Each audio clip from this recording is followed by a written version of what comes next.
The following podcast contains mature language and adult discussion.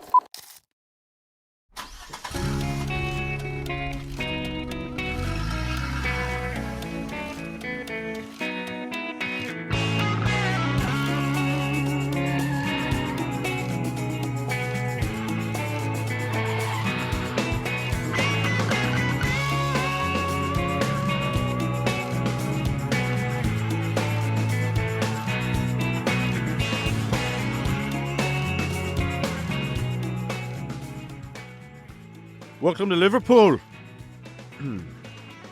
Kliq This, the Kevin Nash podcast. He's Kevin. I'm Sean. If you thought you were somewhere else. They switched this up. Fast. But they're cousins, identical cousins. Steve giving it to me in the ass. I make one request for a two-shot. And he's like, okay, motherfucker, here's your two-shot. Oops. It's already gave me a chance to sing a little bit of the Patty Duke show opening. Wouldn't have known it. So you're back in the United States. If you're not aware, you were fucking all over the place, bro. These last couple of months. Yeah, dizzying. I was in Manchester. Yeah. 4-day stay. Left there. Yeah, I got there Friday, Saturday, Sunday. Left Monday. Yeah. And well, first of all, on behalf of Delta, we thank you for flying. Yes. And how did we do?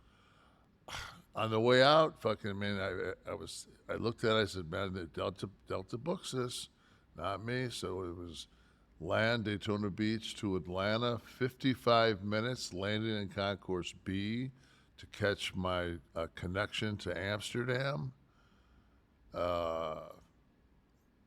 Walked right on. It was the oldest business/first class cabin I've ever walked in. I was by far rotary phone. What was? No, I was like 5 to 10 years younger than everybody, including the flight attendants. I mean, I don't know if this was. I mean, it was like Cocoon. I don't know what the fuck it was, but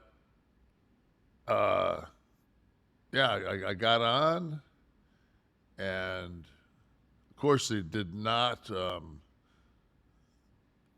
in any way surprise me with a really shitty wine list, but that's okay. Do you ever get a good wine list on a plane? Honestly, you know what?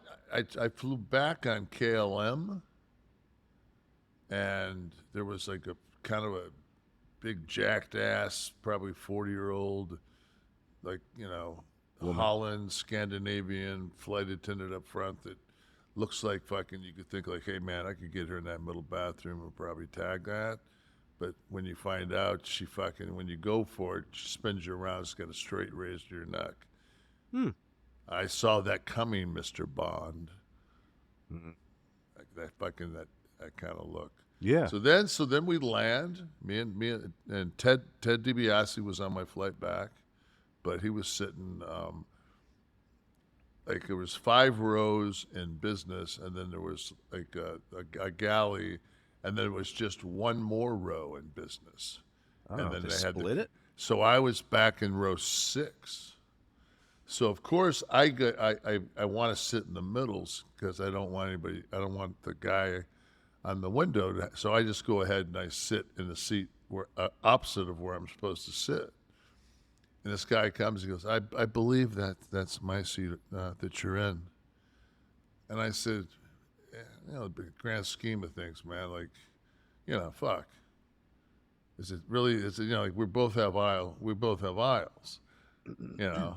And he goes, yeah, but if this guy's got to get up, I'm like, okay. As long as you're aware of that, you're absolutely right, because that's why I sat in your seat. And, of course, fucking baby bladder next to me got up twice. Second time I wanted to hit him in the fucking kidney so bad. I said, you know what, that's not how white guys fight. Tucker, you call 2 bathroom trips a baby bladder? 9 hours? Yeah. Fuck, dude, take a fucking Xanax and knock 6 of those off. Oh, like international flight, you got to stretch your legs. I'm not even pissing for the fourth or fifth time that I get up. I'm stretching. I'm looking at myself in the bathroom mirror, splashing myself with water. Fuck that, man. It's just a fucking flight. I'm flying with you. Lay down like a fucking hair. Lay down like somebody out of a Bukowski fucking novel and sleep with the fuck off. Snore like a fucking wood chipper.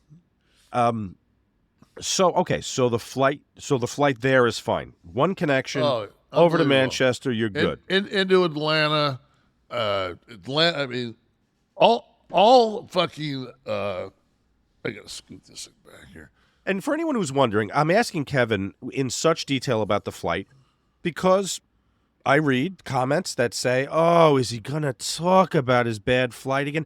That's all I need to see to keep doing something right to itch your ass a little bit. I was that kind of kid, and I guess I'm that kind of an adult. I might do the whole show about the flight, entire show. Well, I mean, and not without reason, because lo and behold, through customs, I've got 2 hours and 23 minutes before I get my connection from Atlanta to Daytona Beach. And I said, you know what, man? I want to go up to the fucking Sky Lounge. I knew Boston was playing Philly in the first game, and I knew Embiid wasn't going to be playing. So it's just like, I'm thinking Boston's going to be fucking killing them by the time I walk in here. But everybody thought. And not so much. But still just a good game. And all the games have been great. I watched the Lakers game last night. Like the fucking Warriors I don't think the Warriors ever fucking were up by more than 2 or 3. It's just that game just kind of went back and forth, and they couldn't put them down. So I think those I think that Sacramento fucking squad took a lot out of those fucking, Steph's 36. Everybody's saying LeBron's 38. Steph's 36, and Steph's fucking $180. Yeah. He ain't 280. And that motherfucker gets hit on every fucking play. So, but what, they were saying, I think it was on ESPN or maybe it was on NBA TV, NBA Today. It was on NBA TV because NBA Today, and they were talking about how, like, you have the Chamberlain, Russell period. You had the Magic versus Bird period, and this is like every 3 decades. This is Curry and LeBron have kind of been throughout this 10-year period with the 4 times with Cleveland, and they've played.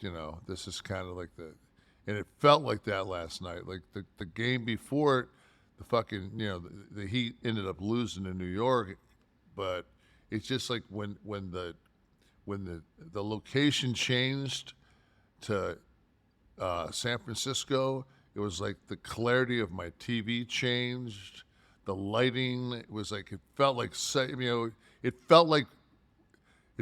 the difference of WrestleMania 6 years ago and WrestleMania this year in LA.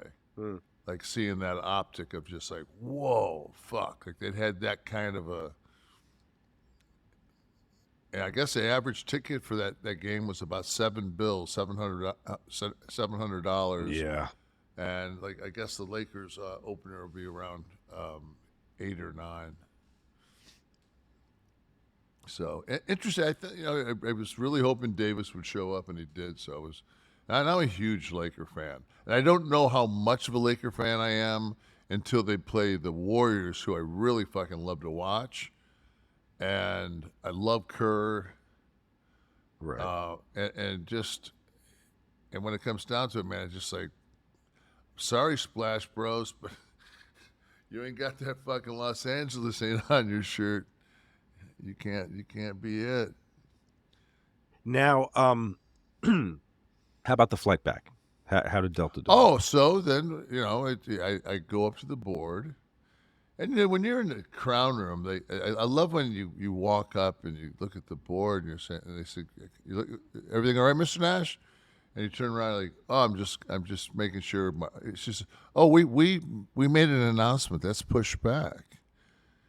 I'm watching a basketball game, drinking a glass of wine, talking to this lady next to me who's my age, whose father was a substitute for Bolos, maybe in like the 40s and 50s, like you know.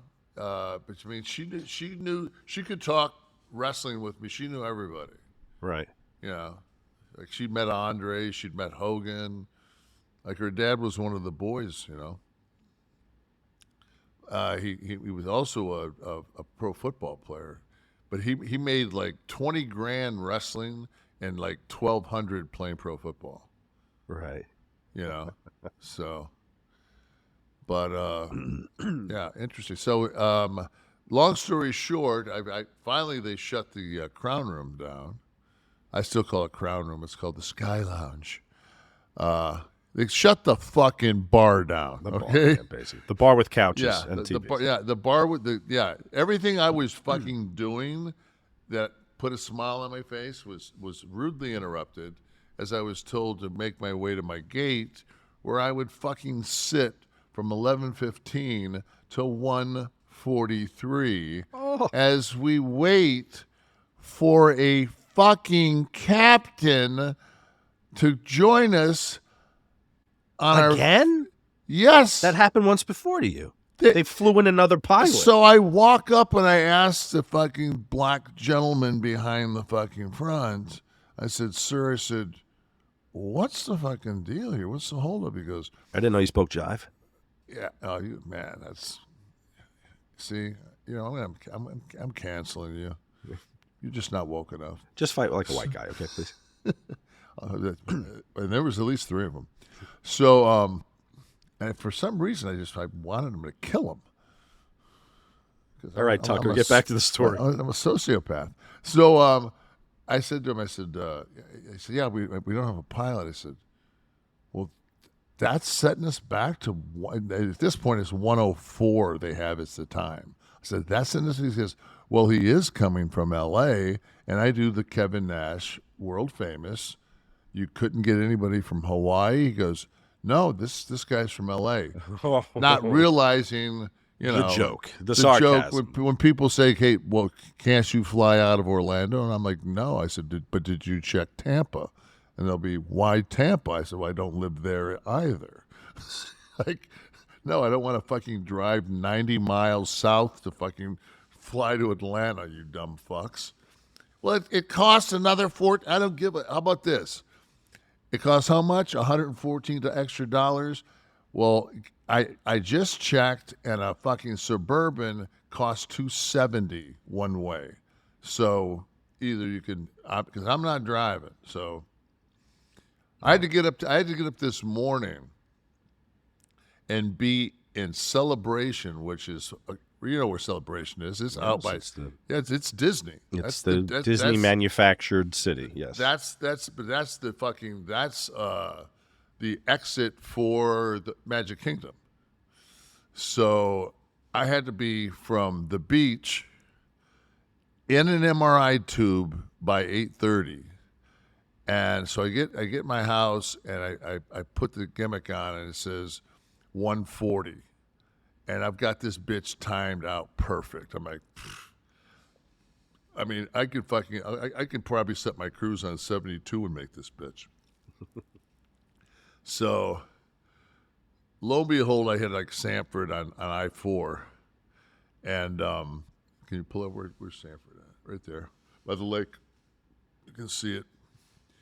And I hit by Sanford there, and I mean it's gridlocked, and they have you've been on the. You didn't take the express? I wasn't there yet. Oh, you're not up to it. That's right. not to Altamont Springs. Okay, yeah. So it's just like in other words, I could have walked as fast as I made that fucking next 6 miles. It was unfucking believable. So, and of course, I'm looking at my phone, and it's got the smashed car with the fucking red, you know, shit. And I'm like, oh, fuck. So I text, because I've been in MRI so many times. I text the lady that runs the MRI center, and I said, listen, I said, I'm not moving. You know, I said, if you want, I can screenshot my phone. It's just, I mean, I'm fucked. I'll shoot out my front window and show you this fucking traffic. But long story short, I got into those, into the Easy Pass, which is 60 miles an hour, and turned that motherfucker into a Formula One.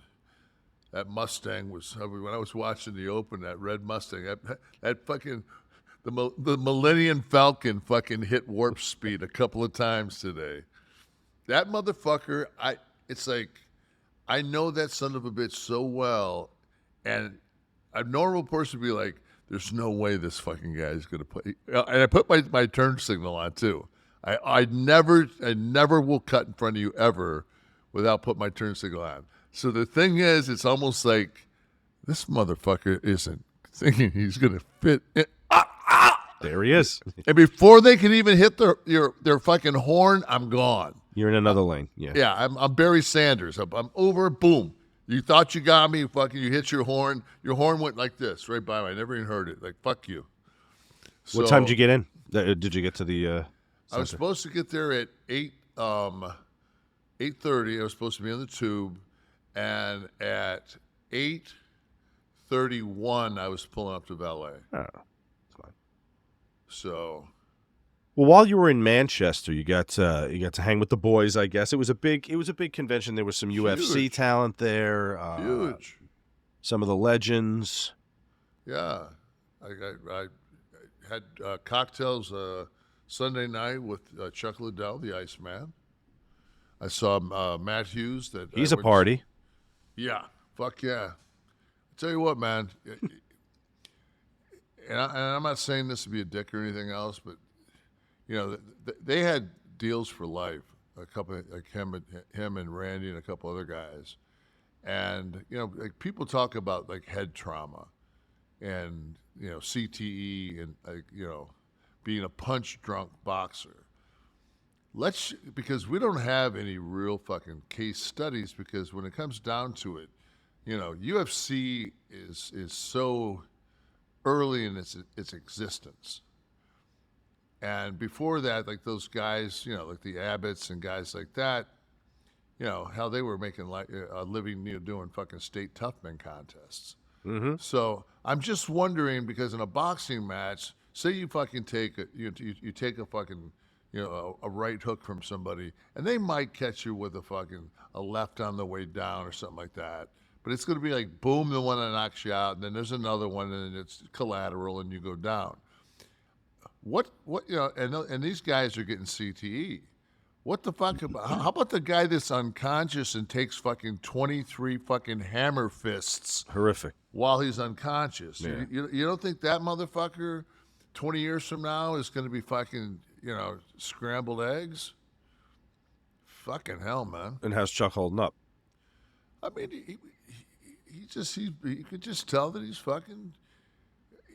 he's a fighter, man. You know what? I looked at that fucking dude and I listened to his stories, and he would have fought for free. You know? Wow. He would have fought for free. So who else did you sit with? There had to be like a little legends table going on somewhere. So the first day, I go up and you know, we get back, everybody gets off the bus, and they did me such a fucking solid, because they left me the front seat, like behind the driver, which had like the most leg room, and that was just so fucking nice of those guys. And so when we got off, I scrambled. They said, you know, everybody want to grab some food, and we were all hungry. I said, let me just fucking, you know, I gotta try to fucking drop a deuce, make some room if I'm gonna shovel some food, because if I haven't dumped, I don't want to drink a beer and blow up my gut. If I'm not upstairs fucking taking a deuce, and then after that doing 15 or 20 good vacuums and making myself feel better about going down And I ate clean as fuck too, so I didn't feel bad about that. But I have not drank beer in a long time, so I drank. They had Amstel Lights there, so I said, it's fucking, it's slow carb beers, but they were fucking draft, and they were in like a fucking, The yard. yeah, fucking Pittsburgh North Side fucking Mario's fucking yard of beer, but so I go take my deuce, and I'm coming back, and fatheads too, and I'm coming back, and I look, and at the end of the through the dining, there's the bar area, and then back, of course, where the dining room is Bill Eadie and Dorso, and they're sitting across from each other, Demolition, who I fucking bought a ticket at the Omni to see those fucking guys. They're You could say Demolition. You could say Crusher Khrushchev. You could say Yes. Mass Superstar. Absolutely. They're great. Yeah, great, and two of the greatest guys on the fucking planet. The Just Mongol. class fucking acts, but fucking pro wrestlers. Big. I mean, just when you looked into the room. It's all I did was just looked across, and it was just like all of a sudden I saw a Triceratops and a Stegosaurus, and I'm like, Bill and Barry. there's fucking two old school big fucking men. Like I was looking at fucking Bill, and he was talking, and I was just looking at his hand. Yeah. I looked at Dorso's hand, and I said, I don't give a fuck how many young guys walked in here right now and started some shit from fucking that Manchester fucking game.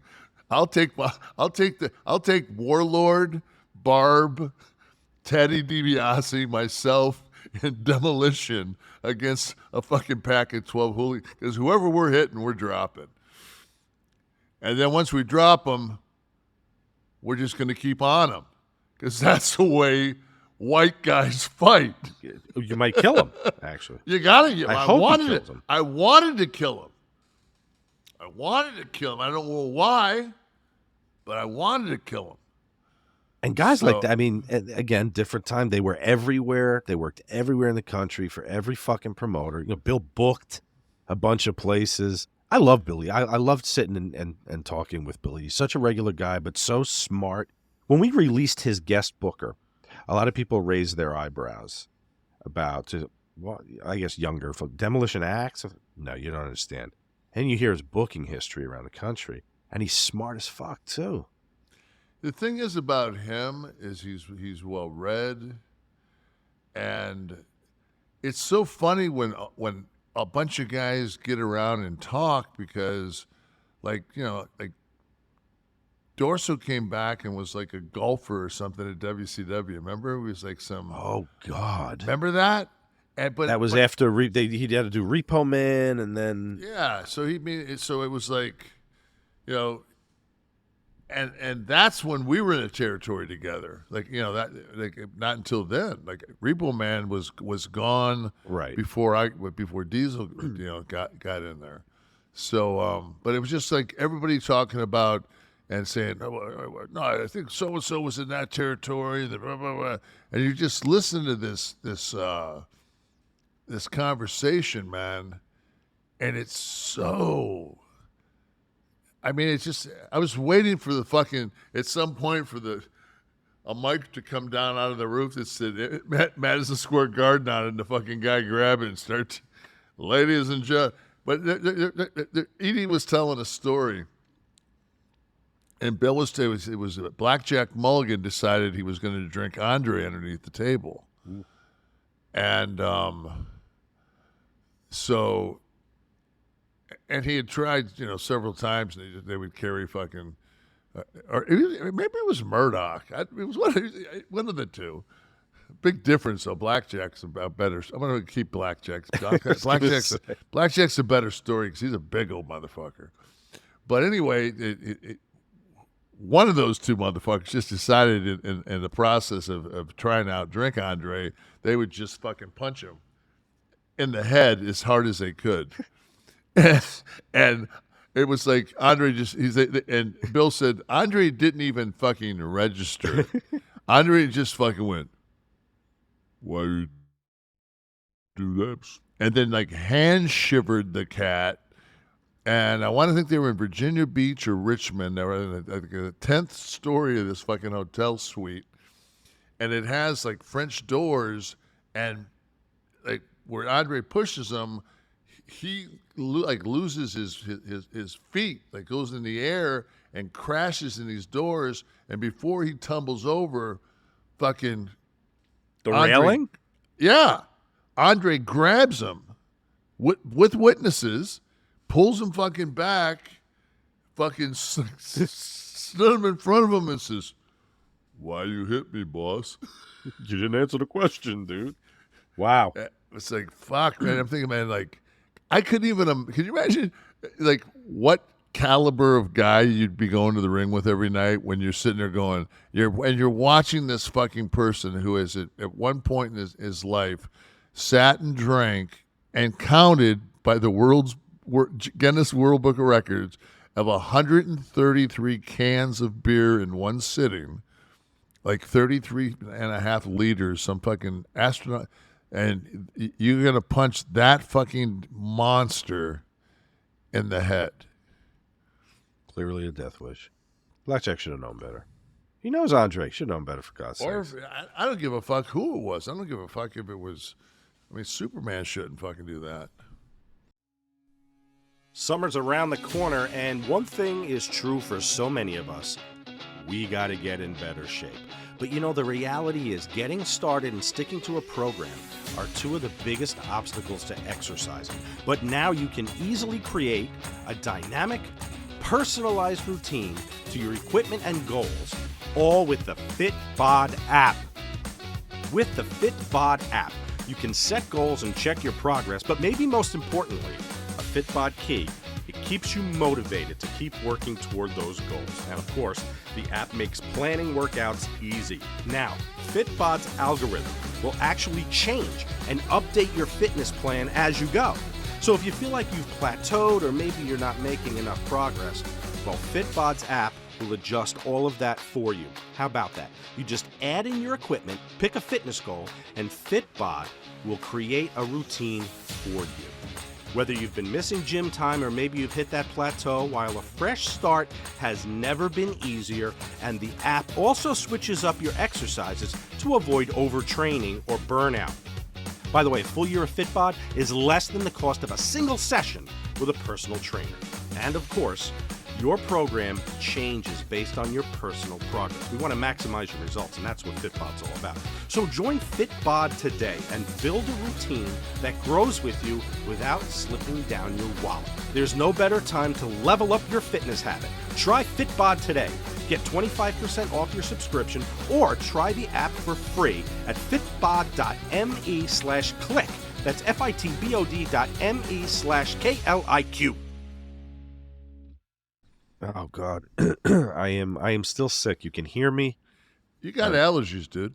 That's what everyone's telling me, but it's been fucking days. My God. Okay, but let me ask you: do you have itch? Do you have itch? My eyes are itchy. That's allergies. That's my head. That's the histamine. Swollen and yeah, you've got to get it. If you're taking cold medicine, you've got to get an antihistamine. You got to get a Benadryl. I took Allegra, and it's just been kicking my ass. Have you done an enema? That's later. I have some battery acid. I'm going to shoot up there and really clean myself. I don't know out. if it'll do anything, for the fucking the allergies, but just for the sensation of it. Just for the fun of it. Yeah, I mean, it couldn't be any worse than what I'm dealing with. But you know what? It's so hard to sleep when I get congested like this. I wear your favorite apparatus, the apnea gimmick, and I can't breathe through my nose anyway, so I'm breathing through my mouth, and every 20 minutes I'm waking up, and so I'm not sleeping. I'm having these very troubling, vivid dreams, and it's because I'm uncomfortable and I'm sleeping, and it's translating into me being uncomfortable. Last night's dream, I went to the cardiologist Monday, okay, and he read my blood. And I told you my triglycerides, 378, they were high. I have to watch the carbs, all that stuff. Sugar was like 5.9, and I guess 6.5 is diabetic, so you could call that pre-diabetic, lower end of pre-diabetic, I guess. That's that AC1 count.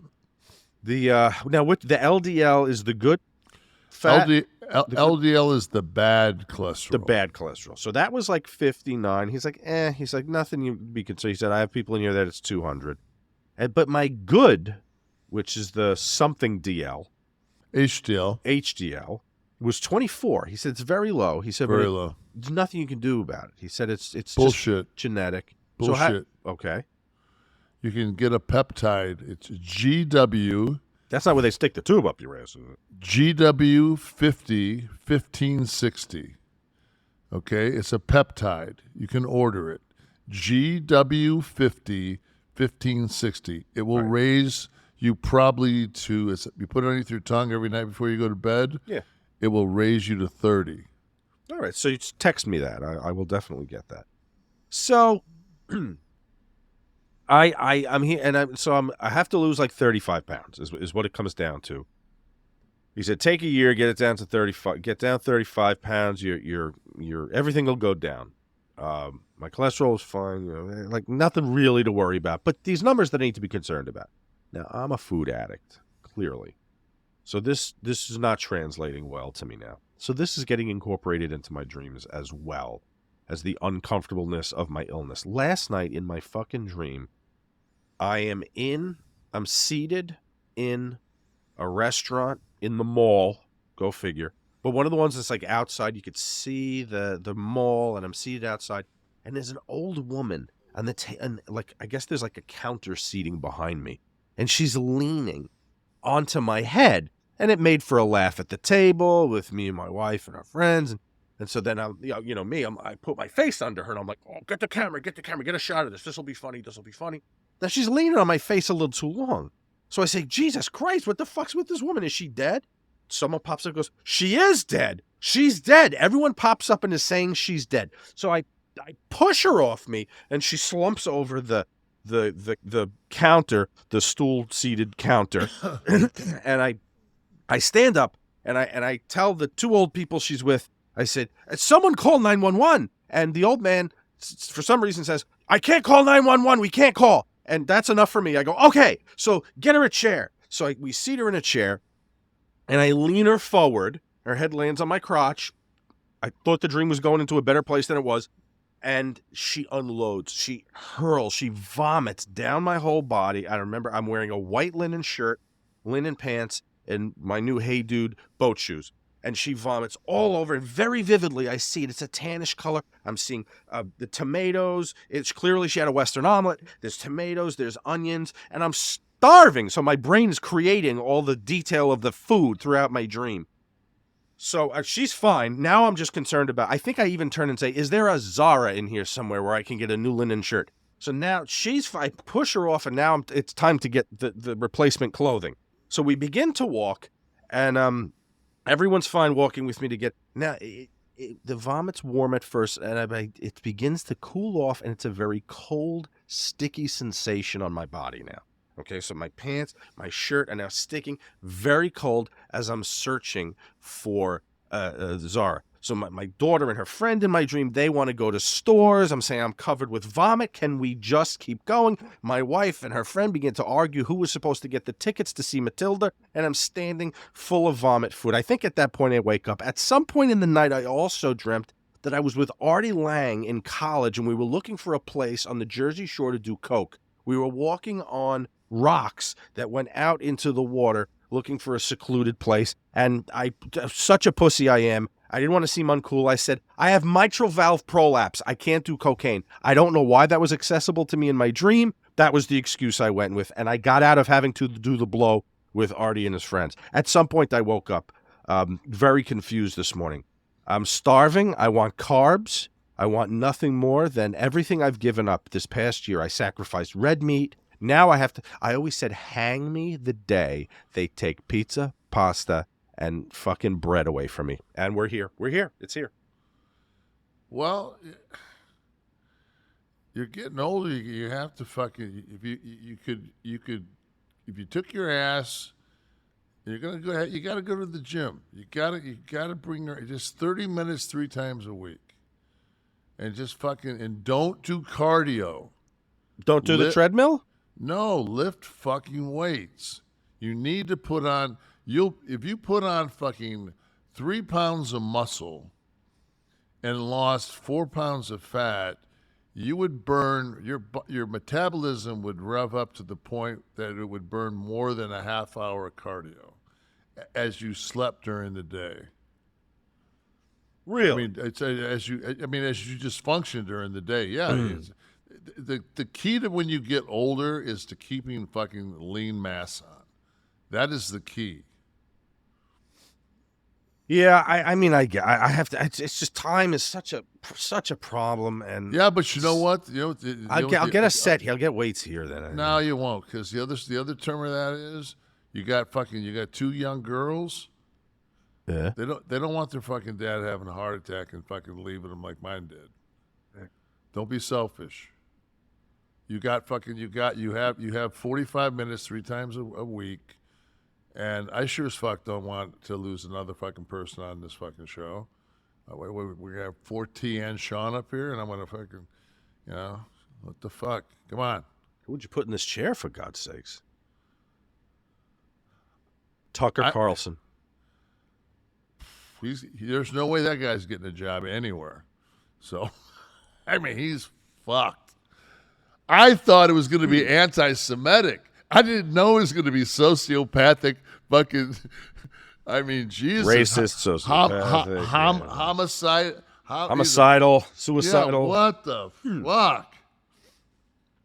You look okay today. I got a random text from X-Pac in the middle of the night saying, I guess he was watching. He always watches and has nice things to say. And he said about your camera. I'm going to read the exact thing, so I'm not paraphrasing. Well, you told me this when I talked to you last night. So when I came in today, the first thing I did was I took a paper towel and I wiped off the lens on my Logitech camera system. Yeah, he said Kev's camera seems a little out of focus or something the last few weeks, or it looks lower res. Really noticeable when you switch back and forth. Yours looks great. And I guess in my stupor from having these dreams, I slept texted him. I got to tell him to stop greasing it up before he puts it up his ass. It was exactly what I sent back. And see, I would have took that as just you being funny. To no reply. He just don't know how close we are, I guess. Yeah. We do have a live audience this week. I should tell everybody. This is part of the Kliq This TV offering we launched last week. Go to kliqthistv.com. Be a part of the show. We wanted to draw you guys in. We have a ton of listeners. Kevin tells me all the time when he does these appearances, like the majority of his line now want to talk about the podcast. And it's if they're dudes that not females and kids or anything, but like, dudes, all the dudes come up, man. It's just like, dude. I mean, it was so cool over there because I don't know how this shit translates across the pond. And, to have some guy go, mate, you're a fucking legend. I just want to, oh, by the way, I never miss fucking Kliq This, your fucking podcast, man. It's monster. I love it. Yeah. You're just like, I said, well, where are we going? He says, to the top, John, to the very top. So, wait, that's the Beatles. So we wanted you to come. We want you to come aboard, be part of this, and so we have the 2 tiers. We have a free tier. You'll get your show early on Friday nights. You don't have to wait till Monday. You'll be the first to hear all this stuff. When merch goes on sale, we'll notify you. And then you've got what's happening tonight. We have friends like Josh Hemme. Jen is in here. Jen Vargo. I know Lindsay is a member and wanted to come, but she's at an AEW taping tonight. Where are they at tonight? I guess up here. She's in Baltimore, so it's got to be Baltimore. Yeah, Baltimore. Yeah, I remember the guys. That was the second part of the weekend was that I got to hang out. So once the senior circuit went to bed, I got to hang out with the AEW crew. So it was Dax and Cash. It was Britt, Adam, Jungle Boy, his lady. Who else was there? Always that crew. Anna Jay's a really pretty girl. Giving you the mad respect you deserve? No, I mean, I don't demand respect, man. I just like. I said you deserve, not that you demand. No, I mean, but I would much rather them like hanging out with me because hopefully I'm smart but hopefully I'm funny. I mean, I'm hoping I'm entertained. I mean, the last thing you want is, I don't want to be the 64-year-old uncle at the end of the table going, Jesus Christ, this fucking guy got better what? No, listen, 2.5 views a month can't be wrong. So we have a live audience here tonight. So, and every week, when we were elsewhere, we did this once a month, but we said, you know what? Fuck that. Sitcoms, late night talk shows, they have live audiences. They have people participating and seeing the tapings and seeing the behind the scenes. We do a production meeting for a half hour or 45 minutes every night before we go on the air to warm up. Let people come in and be part of it. With the writer's strike, fucking Fallon and all those guys will be going to rerun here shortly. So I guess this is going to be. We're going to get that market too. Gotta get it. So. And that's the 11 Soft membership, only $9.99 a month. So go to KliqThisTV.com if you want to be part of it. If you're watching this after the fact, you could be in the room with us. We're going to take questions from you guys. We're not ignoring you. We bring up little comments throughout. And the more people that join, see, this is how this works. And I know it's it's madcap. This is a profit gig. See, it's working for money. It's a monetary thing. So if you absolutely fucking hate the fact that we have too many commercials, supplement our income and we'll cut the motherfuckers out. But if you get it ad-free, then you don't even have to worry about it. Commercial free is an option for the 11 Soft members. You get it Friday, you get it early, and you get it without commercials. I mean, guys, this is a no-brainer. So all my friends who are in the room with us today, tell a friend, advertise it, sell it in other places, and let them know they're getting live audiences every week and just a great amount of stuff. And don't forget, this week we will announce our first guest on the Nash and Friends show, which is coming up, the Watch Along show. Hey, this is the National Treasure, Nick Aldis, and I am recommending that you go to savewithconrad.com for all your home buying needs. Not only would I recommend Save with Conrad to friends and coworkers, I have many times already. If I know that they're house hunting, my first recommendation to them always is get in touch with Conrad. His team are the real deal, and they will be straight up with you and do everything they can to get you in that house. NMLS number 65084, equal housing lender. Woo! At savewithconrad.com. All right, some feedback from last week. No Spot says, damn, that Warrior segment had me rolling. What a gem. Joshua Palladini agreed with him. Said, Sean and Kev, watching the Warrior clip and the subsequent callbacks are why I tune in every week. Had a real grunty style. He like grunted. Fucking believe I have never seen that. It says Genius Today is when I saw it 10 years ago. I went home and showed my wife it, and she was just like, it was almost like she was like, it's okay, but it's not. I mean, I was thinking, oh yeah, she's not a sophomore fucking dude in high school like I am. Like, she doesn't find this absolutely hilarious. Well, you tell her, say, yeah, they cut a few cock jokes out of a Downton Abbey episode. You'll be pissing. Exactly. Fucking. Rimo D says, man, I really need to figure out how to ask Kevin Sean what they do in my position to get their career where they know it ought to, could, should, and will be when I get some direction. Well, first thing you do is you start your own network, okay, for subscriptions. That's the first piece of advice.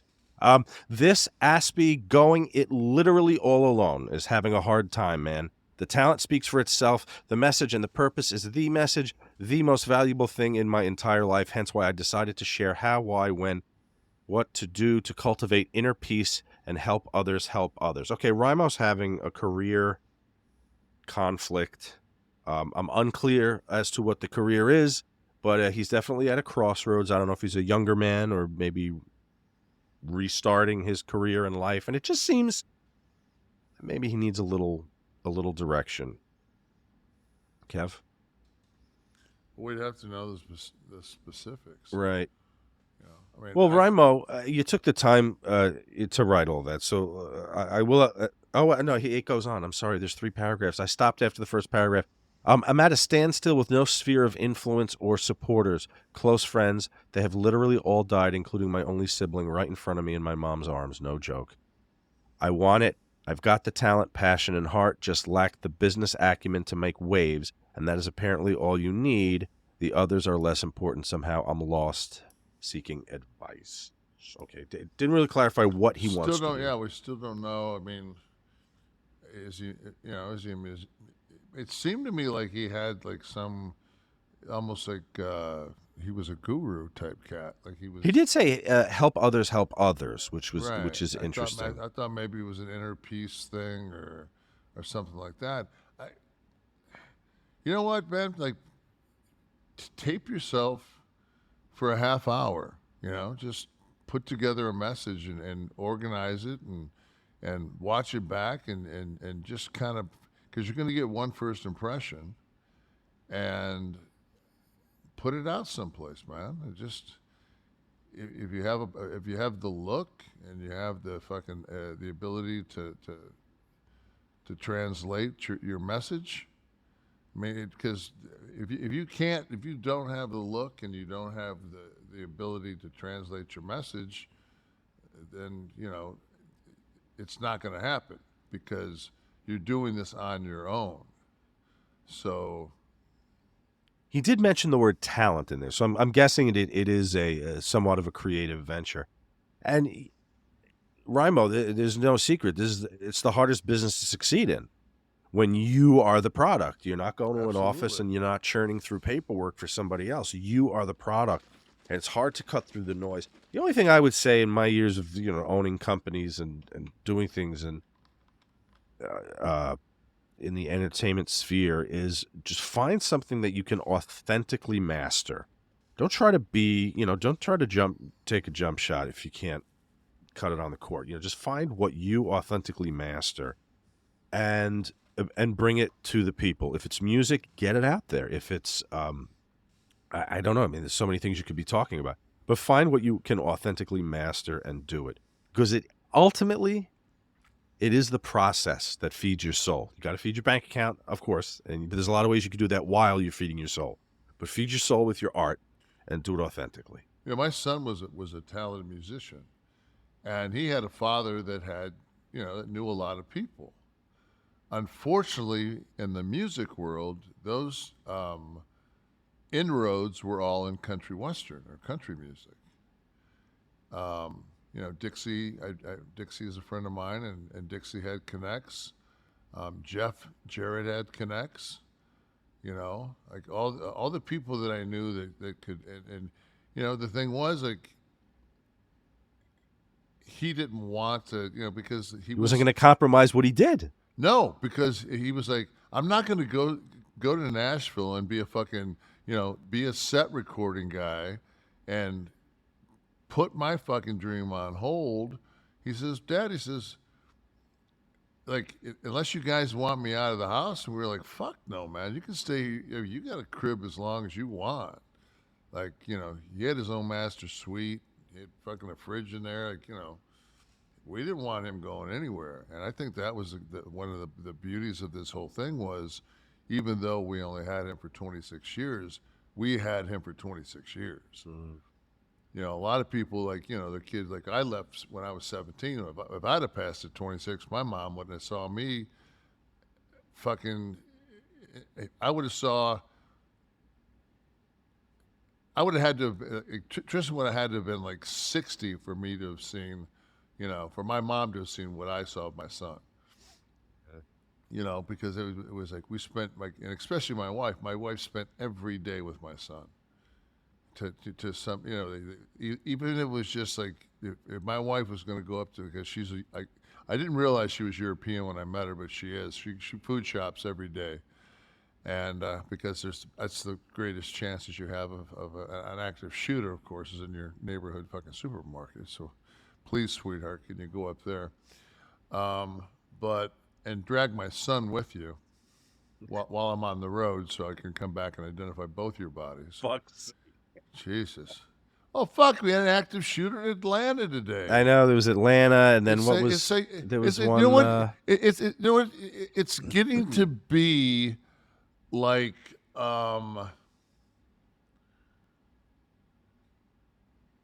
like a fucking... like something that happens politically on either side would 10 years ago, they would have wanted to hang the person, especially the shit that came out on the Supreme Court guys.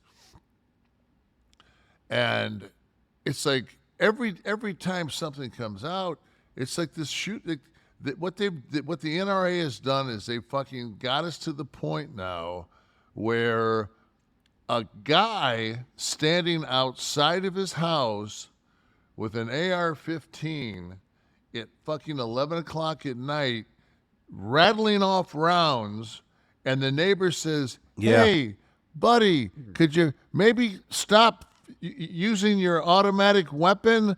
I'm trying to get my kid down. If that's all right with you. No, it's not. I'm going to commando your fucking house now and fucking My Lai massacre your family. Yeah. Like, what the fuck? And we just go like this.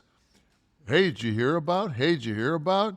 You know what? One of these days, when you fucking make that comment, hey, you hear about? You're not going to be able to, because you're going to be the guy they heard about.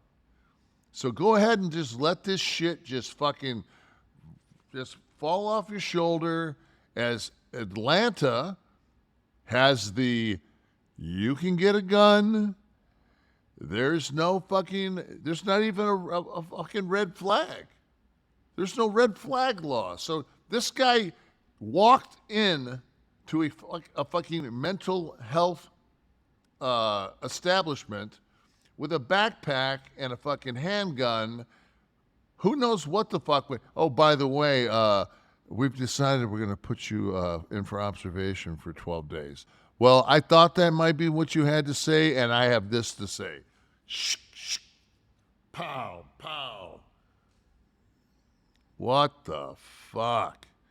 Because everybody knows that fucking Dodge City was fucking some of the more peaceful times in our fucking existence.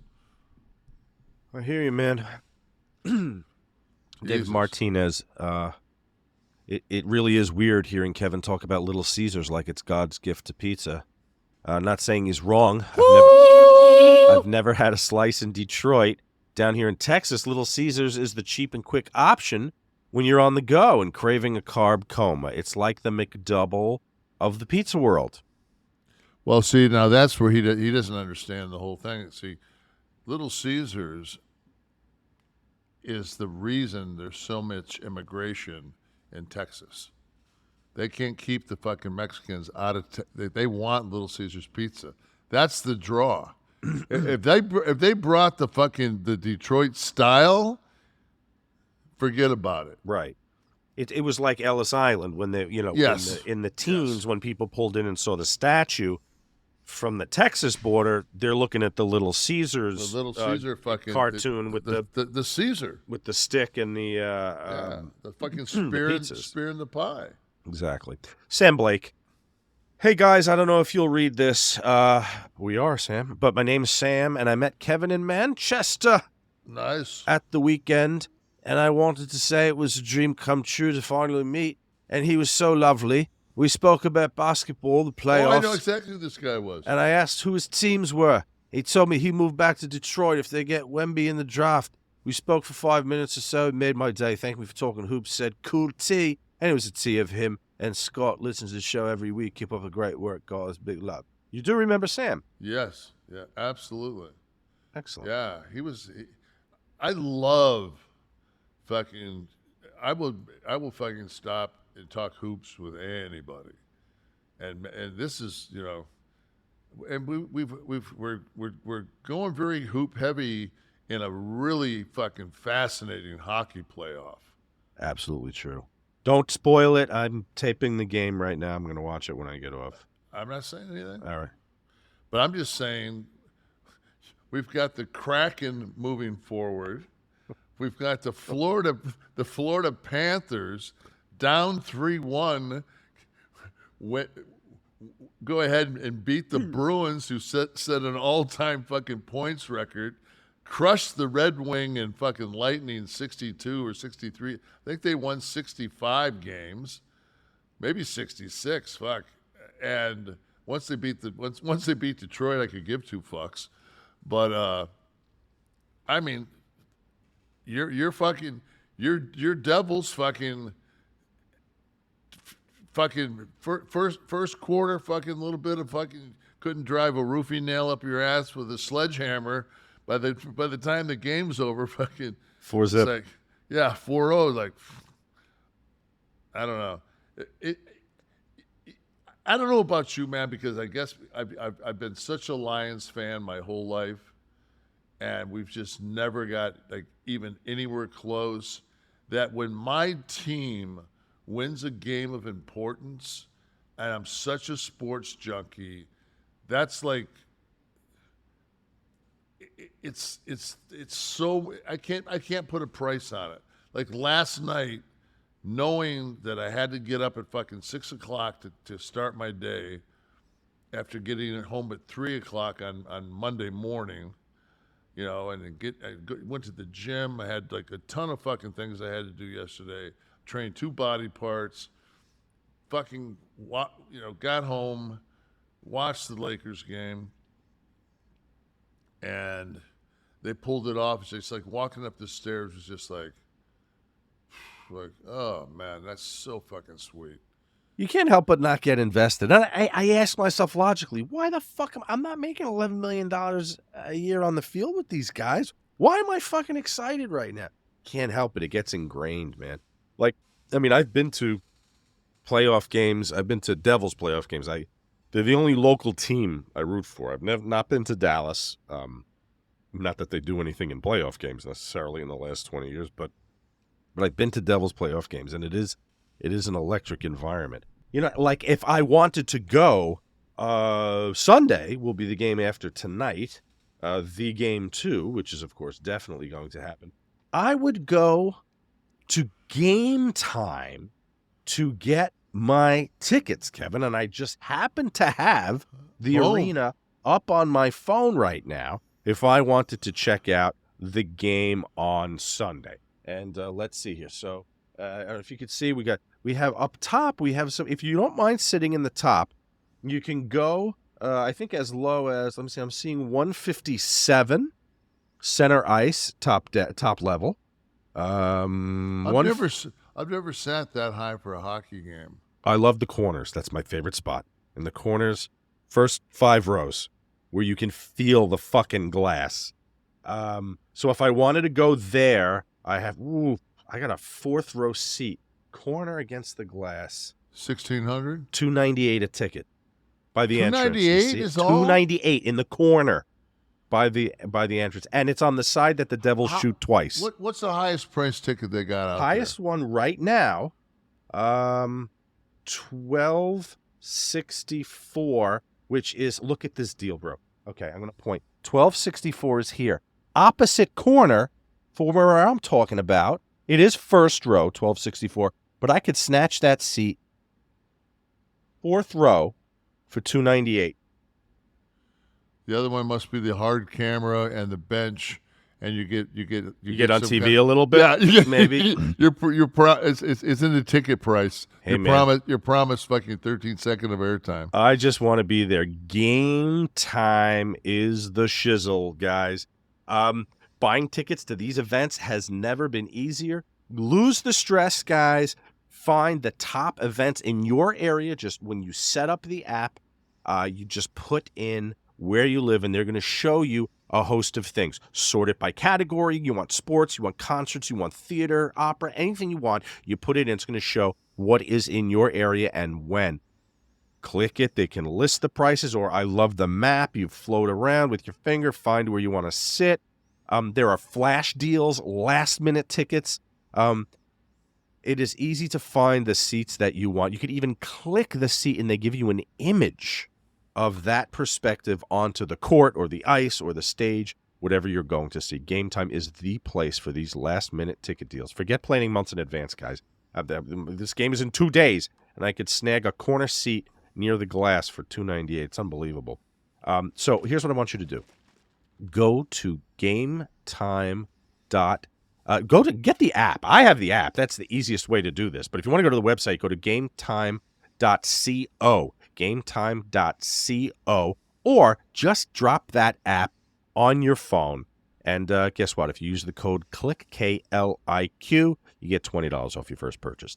Terms apply. Again, create an account and redeem code KLIQ. Click for $20 off. Download Game Time today. Last minute tickets, lowest price guaranteed.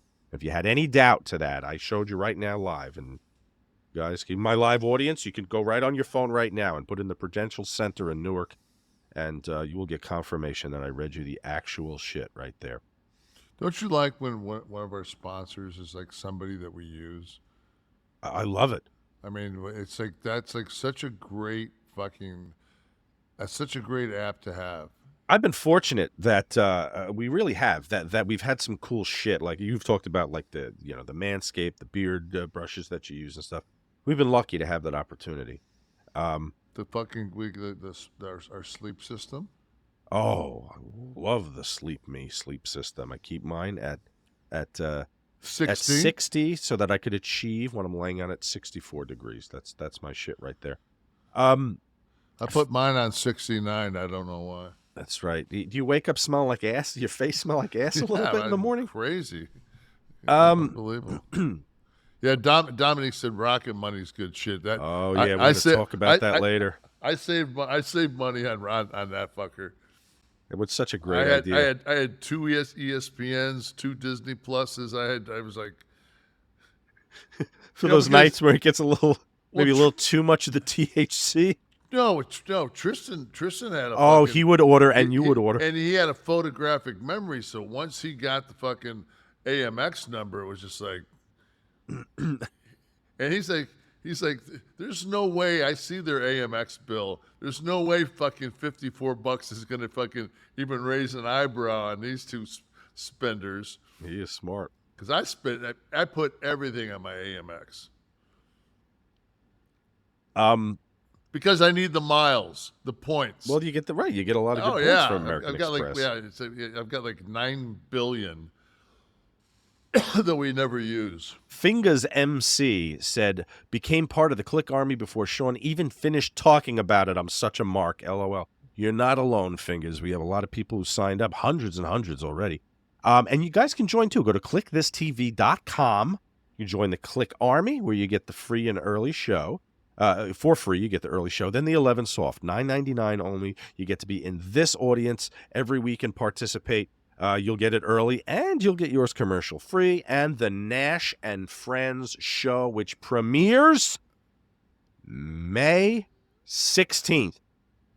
May 16th. Tuesday. I got a question for you. Yeah. Do you think that if we were to get 1 million+ viewers that we could afford for The Rock to come on and say to the millions and millions watching on StreamYard? Well, actually, who we'll get is Michael Buffer. We get him too. We'll get both. That's my boy, Michael Buffer. Not The Rock's not, but I think Michael Buffer would be the. But I just think that's a class motherfucker. I want Bruce Buffer. He got those late night ESPN fights he had to do. Then I'm firing you. There's the challenge for everybody. Get 1 million people in here. Sean and I'll duke it out over if it's The Rock or which one of the Buffers. Exactly, but you'll get The Rock at least. There's the guarantee. Okay. So let's tell everyone on Tuesday night, 9 p.m. You'll get your invite if you're part of the 11 Soft Club. So everyone in the audience here, you are invited to the watch along. We're going to be watching an Action Zone tag team match, Kevin. Who was in that match? Oh, let me see. I believe it was the Diesel character and the Heartbreak Kid Shawn Michaels versus the bad guy Razor Ramon. Thank you, Stu Hart. And that powerful wrestling kid there, quite wonderful, 1, 2, 3 lightning, Sean Waltman. So why don't we invite Sean Waltman down to sit with us, sit with you guys. The three of us will kick the shit with all you guys. Yeah, because I don't know what shit's called, so we definitely got to have him here. So well, and he'll make plenty of allusions to Japan for us. We'll have creds with Meltzer immediately. Sean Waltman is going to join us on May 16th. Listen, it's only fitting. The goddamn show's called Kliq This. We have to have. This will by far be the most wrestling content we've ever done. Because just we'll have somebody that actually can speak wrestling content. He should be so Kliq about it and not want to talk about one fucking wrestler. Bring up candy bars and fucking rock bands for an hour. His wife's a writer. Talk about the writer's strike. The whole we fucking can talk time. the strike with Angela, of course. Yeah. So guys, join us. We should have her on with him and talk about the writer's strike. I'd love it. I can't imagine her wanting to sit with us, but she was gracious enough to sit with my fucking ass at and Wrestlemania. she's been very complimentary to me. She saw some of a project I'm working on with Sean, and she was rather lovely, probably more so than she should have been. Let's not promise her, but let's ask her. Okay, guys, this is the kind of stuff you're getting every month. Every week in the 11 Soft Club, you're with us for these tapings, and every month's watch along on Nash and Friends. Kev brings on a friend, and you get to sit with us. Are you going to interact with them? Absolutely. You're going to ask questions, and not only with text. We're bringing up your camera. You're talking to Kev. You're talking to Sean. You're talking to me. If you have anything to talk to me about, you can. So go there, kliqthistv.com, and sign up and get ready. There it is. There's the first announcement. May 16th. It's a bit of a milestone for us. We're growing. We're growing. You know, it's like we've been drafted. Up and you's all's grown up and you's oh yeah, I'm the fucking asshole. What's that? I was just doing Vince Vaughn when he gets on the table in the swingers. Oh. And you's all's grown up and you's all's grown up and you's all oh yeah, I'm the fucking. You know I wouldn't eat this fucking shit anyway. I want to show you a WWE run sheet for a minute. From Wrestlemania. So this is, I guess, what the production crew gets. Let's see. Can we bring this up here? That's like a little colostrum and fiber to quench your thirst. Just bring a big old tit out and take it out of the tap. Okay, so here's the lineup sheet for. So I guess production gets handed this. It tells you who the producer is, right there under each match. So for those of you watching, you can see that we've gotten our hands on a very coveted piece of backstage memorabilia. Those of you listening can, of course, go to YouTube and watch this week's episode. So now on the top, I had a couple of questions for you because I'm trying to decipher some of the coding that's handwritten on the sheet. First of all, the top says stage right is top, bottom equals ring.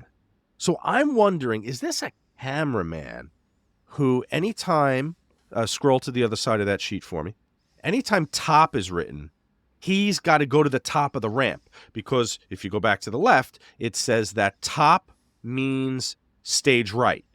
So when top is written, his position for the entrance. Maybe he's the handheld that's walking him down. That's what I think. That's my guess. And if it says bottom, that means he's got to go to the ring for the entrance because maybe somebody's got a lot of pyro and he's got to get that shot. Or it says nothing to do with where he's at, and he's determining whether he's a power top or power bottom. Through each segment. If he's a power top, he's going to be given some dick on stage right, and apparently he's going to be taking it in the ring, which I didn't see on the Sunday WrestleMania. Maybe it's under the ring. Could be. Would have been hidden from view. Because you're a bottom, so you mean if you're going to take it, you can, Now you see toward the bottom on the right some of the double H's. It says HH, maybe handheld. That they're going to open with a handheld shot. Right. Handheld plus. What is that? Handheld plus stage. Stage. Yeah. Meaning the handheld has to stand on the stage. I was just trying to decipher who might have been responsible for the. Yeah, that's definitely all. That's all fucking handheld Steadicam shit. Is the red, now look at the top, see where it says Brock Lesnar versus Omos. Is the red name who's going over? No, because he didn't go over. So why is he red and Brock is black? Chelsea Green is red. Maybe. Ironically, the second one. Maybe they don't have pyro? Maybe, or music or something, or Gunther is Almost caps. Pretty sure Chelsea Green took the pin in that match. So it's specifically who takes the pin. Oh, who does the job? Okay. The yellow Jobberino. Yes, the Jabberooski. But, it gets weird. The old job man. Toward the bottom, Edge and Finn Balor's names are both in red, so I guess it can't be that. Who's getting juice? I don't know. Is it juice? I don't know. Juice? I don't know. Just looking for some insight there. All right, it is time for the stiff one of the week, and that is always brought to us by our friends at Bluechew, our oldest, one of our most coveted products that we advertise here. People are always, when they see me, touting the benefits of being able to achieve optimal performance in bed, thanks to the Bluechew service. What the hell is it if you don't know? It's a unique online service that delivers the same active ingredients as Viagra, Cialis, and Levitra, but in chewable tablets and a fraction of the cost. Take them anytime, day or night. You're just going to plan ahead, and you're going to be ready to rock if the opportunity arises. It does not give you, by default, a stiffy. It just makes it a lot more accessible to one's performance to get rocking and rolling if that opportunity arises, okay? Trying to shoot down some of these misconceptions and misnomers about these products. The process is simple. I want you to sign up at Bluechew.com, consult with one of their licensed medical providers, and once you're approved, you're going to receive your script within days. Best part, it's all done online, okay? No visits to the doctor's office, no awkward conversations about the old coca not working like it used to. So no waiting in line at the pharmacy. Bluechew's tablets are made in the USA, prepared and shipped to your door discreetly. And they want to help you have better sex. Discover your options at Bluechew.com. Just chew it and do it, baby. And we've got a special deal for our listeners like we always do. Try Bluechew for free. Can't get a better deal than that, for Christ's sake. I mean, do we have a better deal on any of these shows? Bluechew for free when you use the promo code NASH at checkout. Just pay $5 for shipping. That's Bluechew.com, promo code NASH, to receive your first month free. Visit Bluechew.com for more details and important safety information. And we thank Bluechew for sponsoring this segment of our podcast, The Stiff One of the Week. This one's a quickie. Hold on. I mean, I just want to say something. Please do. Yeah, they can't say, I guarantee you take Bluechew and you use Manscaped and take that inch of hair back, you're going to look down and go, that's my guy? You might have an extra two, right? No, I'm always trimmed. Yeah, I'm always trimmed. But a Bluechew is always going to fucking, you're going to see a difference. You're going to look down and go, is that my cock? And you'll be ready to roll. Love some Bluechew. And hopefully it is. Your cock. Hopefully you're not looking down and saying, "Warrior, just F it." This is a quickie, but it was always one of my favorites. If you're from New York, then you've watched the NBC News broadcast and the very classy, reliable Sue Simmons was always giving you the news. Well, I guess she forgot. I guess they left the mic on a little too long after the bumper to go to commercial. And this aired on NBC New York Nightly News at 6 o'clock. Paying more at the grocer, but getting less. We'll tell you how to get the most. The fuck are you doing?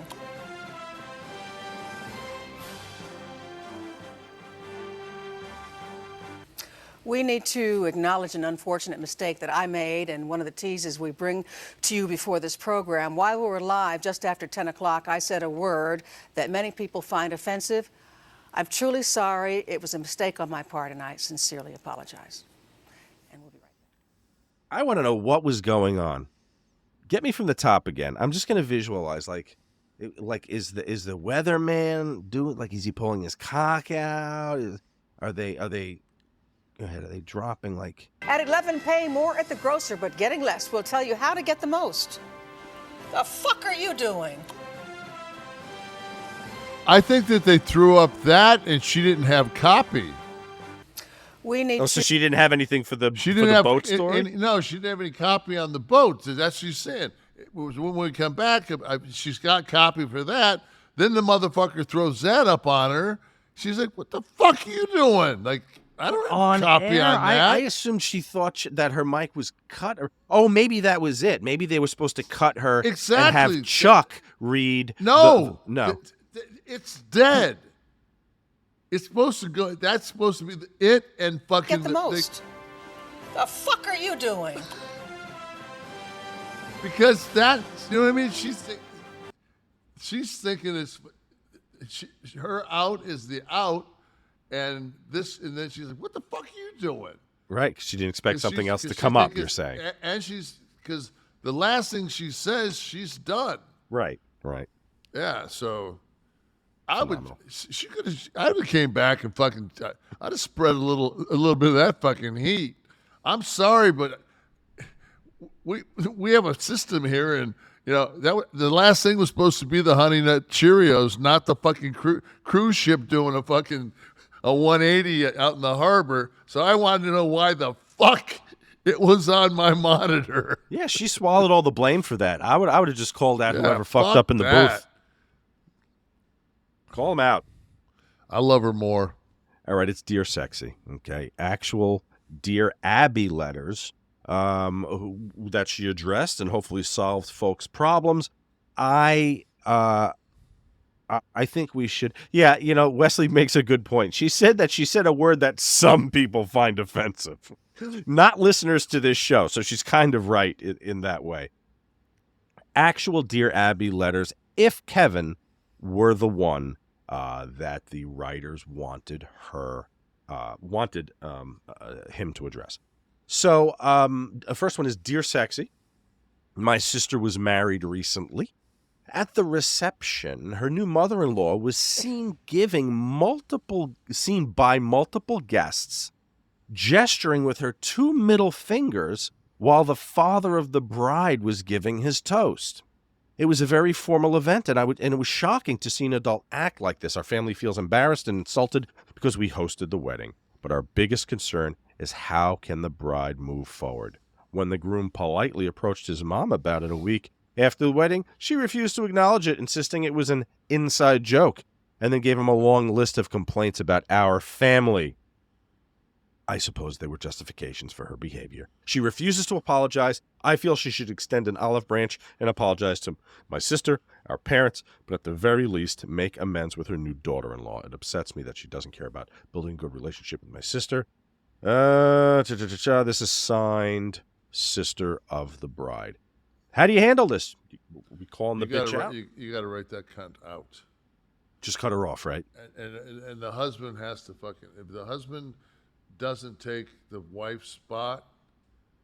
Get right on that mic so we can hear every word of this advice, Kevin.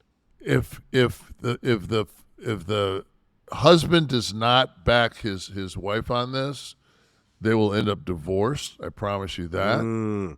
Because it'll always be a source of and a sore spot. And what you're basically saying is, I'm mama's boy, and I'll always pick my mother over you. And there's nothing worse for fucking a wife than to be number 2 in the eyes of your husband when it comes to a female. And I understand that it's your mother, but unless you're fucking your mother, you better learn the fucking game, my boy. Only some states is that legal. Well done. Well done. Yeah, but there's not red flags on it, so it's okay. No, it's not a red flag state. Yeah. Dear Sexy, I'm a 25-year-old female currently serving a 9-year prison sentence. It is the first time I've ever been in trouble. Wrong place, wrong time. Well, 9 years is a lot for wrong place, wrong time, but anyway. My boyfriend is 24. We've been together 2.5 years and have had our ups and downs. I'm truly in love with him, and he tells me he will always be there for me. I have been in prison for 5 months so far, and he hasn't missed a visit or a phone call. He also makes sure I have money on my books. I'm worried that somewhere down the road, since we're so young, he will meet someone and move on. In a way, I would kind of understand. I don't want his life to stop because mine has, but I also don't want to lose him. How do I keep our relationship strong, or should I let him go? That's from Locked Up in Delaware. Oh, is this a female? Yes. Okay.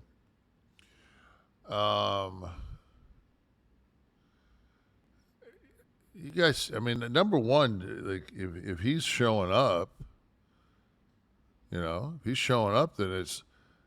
I promise you. I mean, I've had people that have been in the joint before that have been friends and acquaintances. Never anybody I was in a relationship with, but visitation is he hasn't missed what once a week he goes by there. Well, she just said he hasn't missed a call or a visit yet. Yeah, so I mean, so they plan. I'm going to see you every fucking Sunday, and we'll call every Wednesday. Still gives him 5 days to get plenty of fucking ass. So, should she be? Should this be discussed? Should it be an agreement, or is this like a don't ask, don't tell policy? He's going to do what he's got to do. What's her upside? Her upside is she pushes the issue, and he says, "What, baby? Like just as long as he keeps showing up, you got something, right?" Right, and I guess it would have to. I mean, both ways. He can't. I mean, if she's getting her box eaten in there, that's got to be fair game too, right? I mean, we're all human, for God's sakes. Yeah.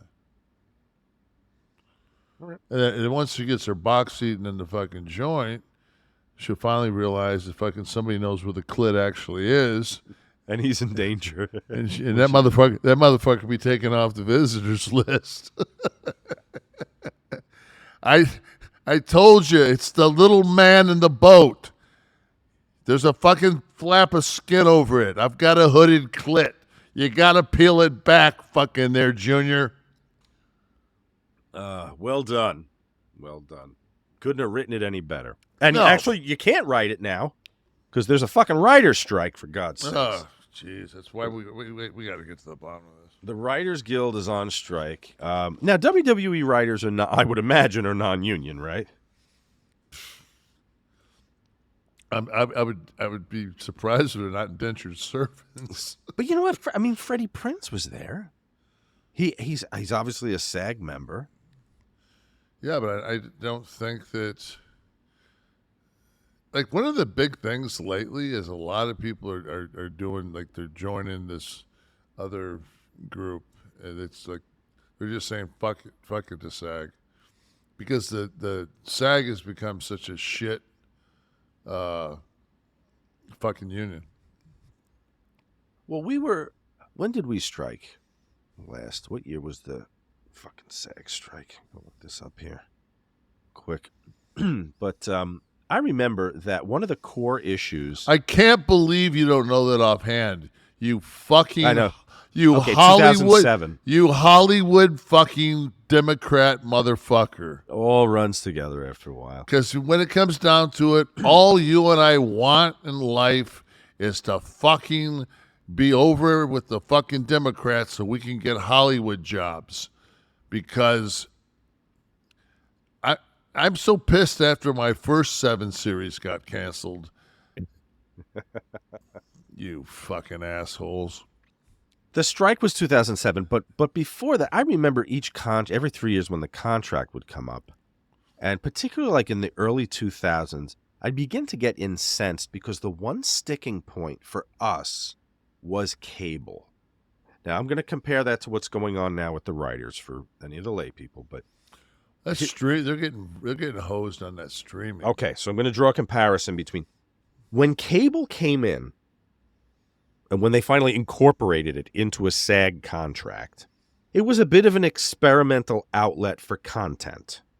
HBO was airing the movies that were in the theater a year after that, but there were not 500 channels as options. No. So yes, a cable contract was considered experimental. The scale was lower, and we gave away a lot of reruns so that cable companies could recoup money and get the cable thing going. In the late 70s, early 80s, when you had just a few. You had HBO, WHT, Wametco Home Theater, if I remember correctly, was the other big channel competing with HBO. They never changed the language in these contracts, Kevin. No. So in 98, 99, 2000, I'm doing Sex in the City, 5-10 episodes a year, and we're still on a contract where cable, HBO, Sex in the City, Sopranos, is being considered experimental. So that was the big push in the early 2000s to get this shit treated, the programming, like regular network content. There was such a big divide between network pay, not necessarily for the first check, but in residuals. Right. The difference between network and cable. And because it was this antiquated system where cable was considered experimental into the 90s and 2000s. Today, streaming is still treated like the bastard stepchild of lesser entertainment and of lesser value to networks. Well, you look at the studios now, you look at the television networks now, the bread and butter's becoming the streaming submissions. So this is what one of the things the writers are asking for an update for, that streaming has got to be considered in the valuations that are happening right now.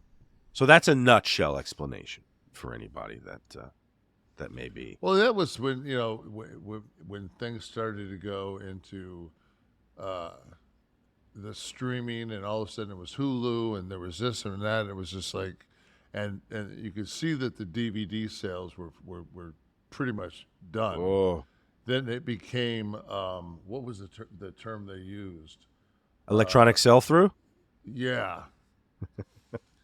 Electronics, and you're going like, oh, okay, and I'm sure that's going to be an easy audit. That 87 cents you just got you traded your what used to be $800-900 for a DVD. It's almost sale like for when a you quarter. get that residual, that pink check residual. The foreign. Yeah. Oh my God. Really?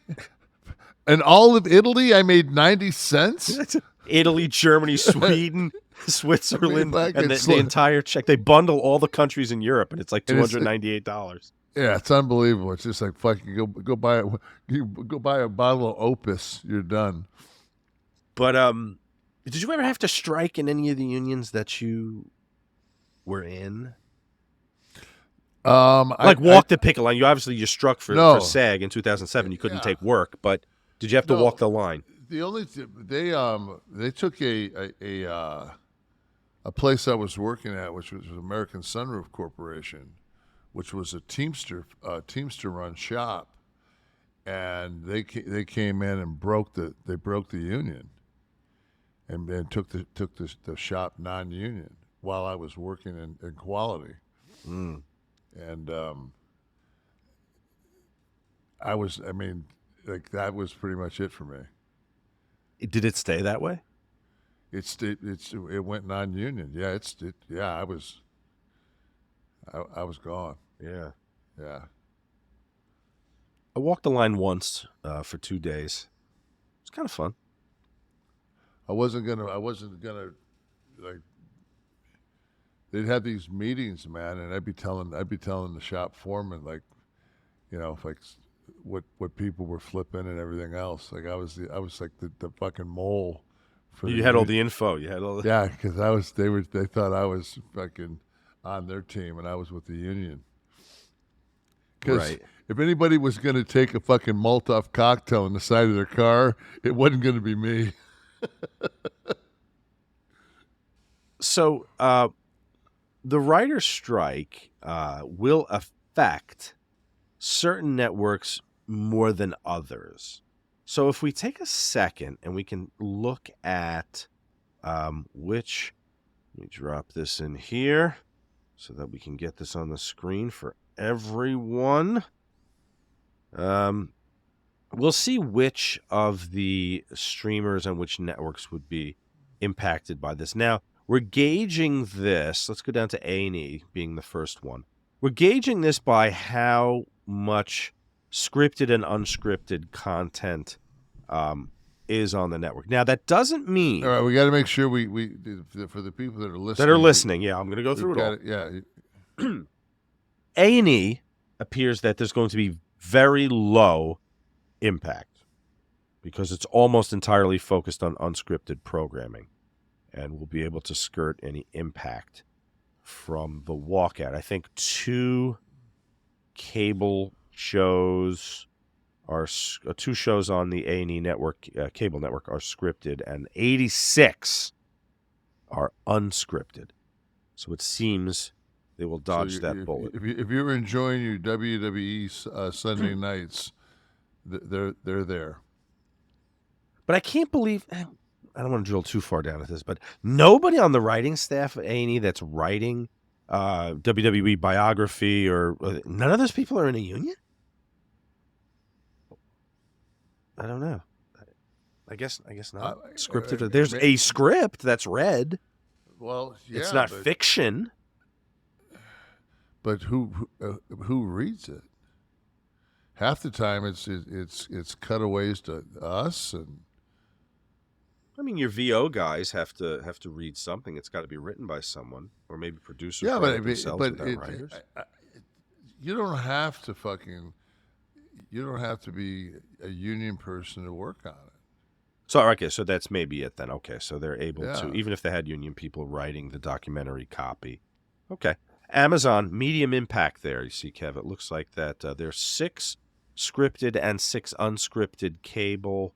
But their streaming service is 55 scripted programs to 34. They're gonna suck a dick. They'll be running a lot of reruns.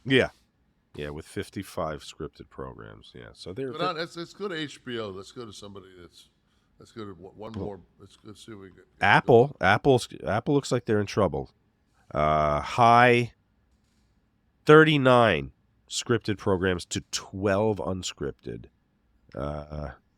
Disney's streaming network will take a hit at 70 to 36. 70 scripted to 36 unscripted. Yeah, but they have so much fucking... Their library is... Disney's going to be fine. Netflix also. Those kids will watch Frozen fucking all day long 33 times. Netflix... 283 scripted to 156 unscripted. So that'll be considerable impact. 286 shows. Depending on where they're getting it from. Is it Fauda from coming from fucking Israel? Is it, well, that's what'll happen too. They'll begin to buy catalogs. Absolutely. You ever see when there's a huge dump of like foreign shows? I feel like I'm elsewhere when I call it Thursday. Like 27 Indian shows show up as new programming on my Netflix. Let's see about HBO. Let's see HBO. It's funny I don't see HBO listed here, but in this particular. There it is, right there. Did I skip it? It's Warner Brothers. Oh, Warner. Let me see. Where are they down the bottom? Okay. Warner Bros.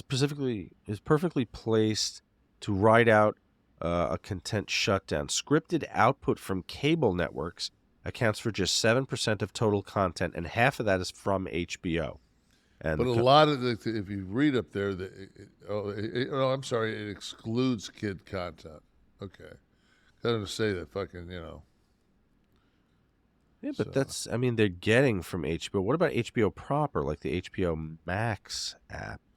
don't Well, see them that's listed here. that. I mean, how many movies are just like you can go to the search, and just you can fucking pull up movies and all kind of shit. So, and you can watch The Sopranos, all that shit. That's I remember when reality shows first started to get. I was on a set of what was I in?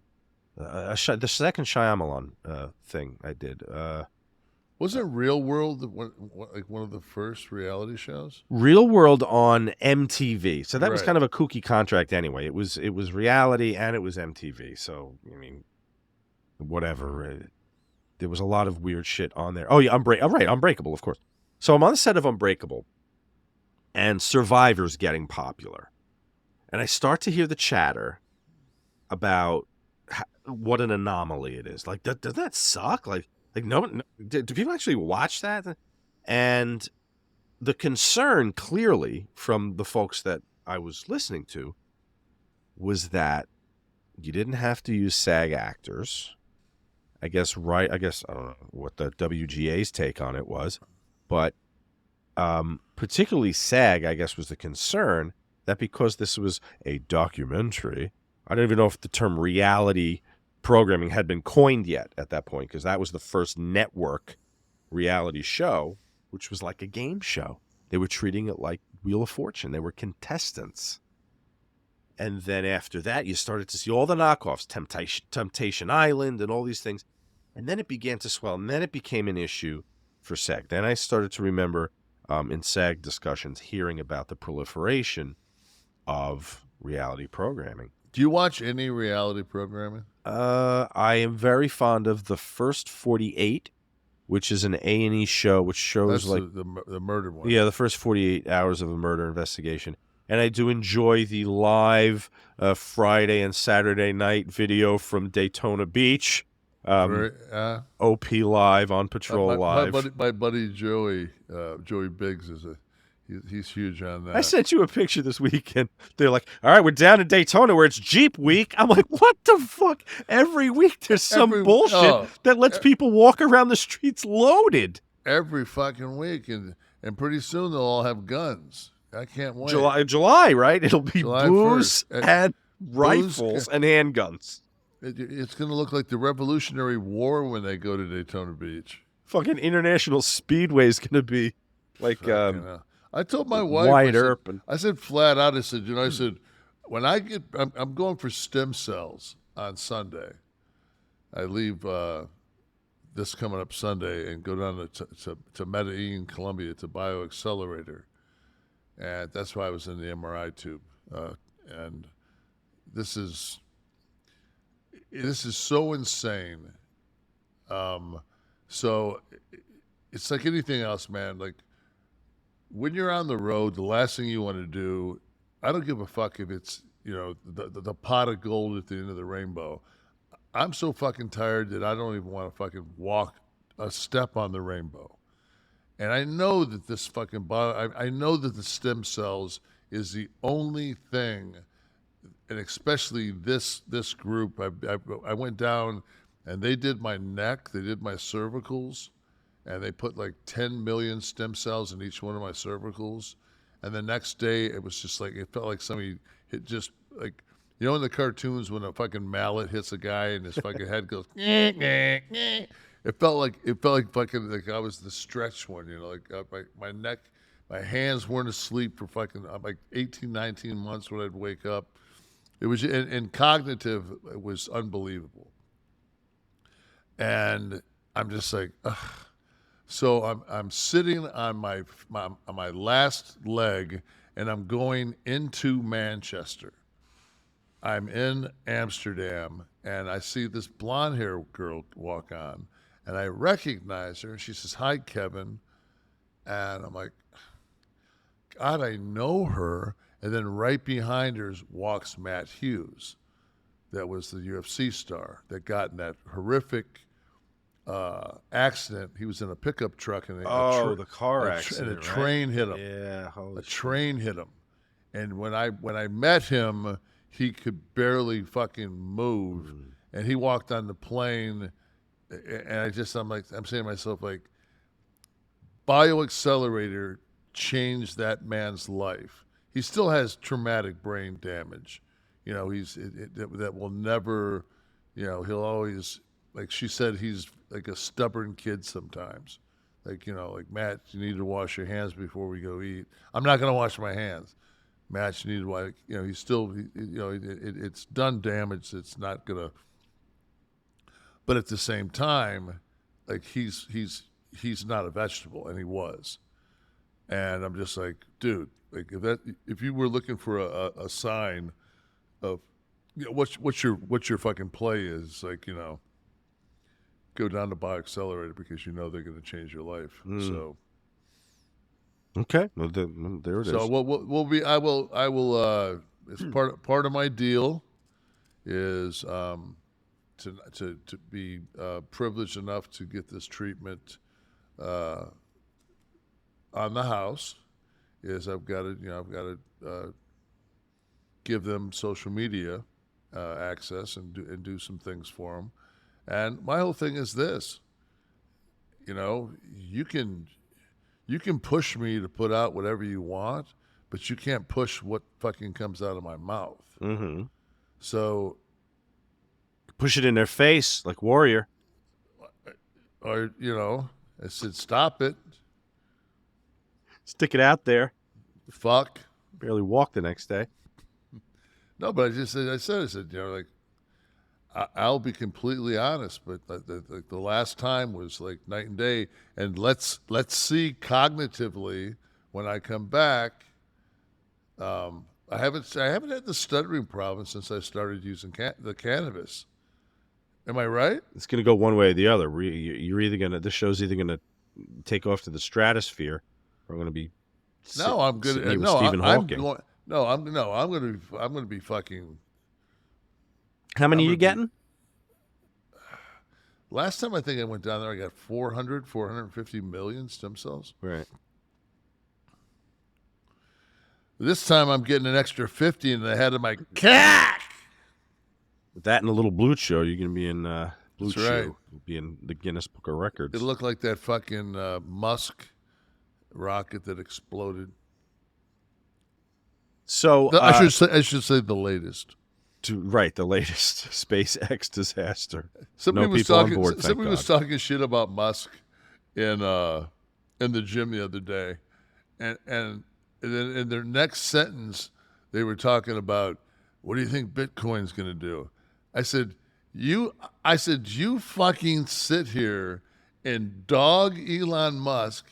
He just had a $500 million fucking rocket blow up.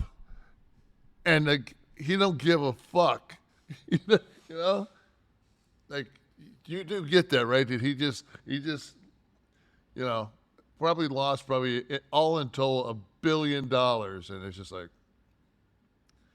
hey, I left my wallet somewhere. How much you have in it? 600. Yeah. What's Bitcoin doing? Bitcoin, it's on its way. Isn't it around 30,000 right now? Today, the big thing was to look. They were talking, you know, Buffett's partner, the guy that's like the fucking 99-year-old guy. Yeah, 29. 29. Okay. So, but now the big play is these guys that, of course, run the Ponzi scheme are telling everybody this is it. This is the one. It's going to make the $1 million fucking run. Oh, jeez. It's like when I was a kid, fucking your dad would buy the fucking Irish sweepstake fucking coupon. Well, if you're talking about responsible decisions regarding money, Kevin, I can tell you that rocket money is one of the most revolutionary things to come along for your personal finances at home. And you might be asking, what is it, for God's sakes? Well, guess what? You may have, and this is going to shock you, you may have recurrent subscriptions that you're not aware of. You might be like one of the many people out there Moi. that have I'll give you a statistic. About 3 million people have used Rocket Money already, and the average person has saved $720 a year. Not kidding. Those are facts.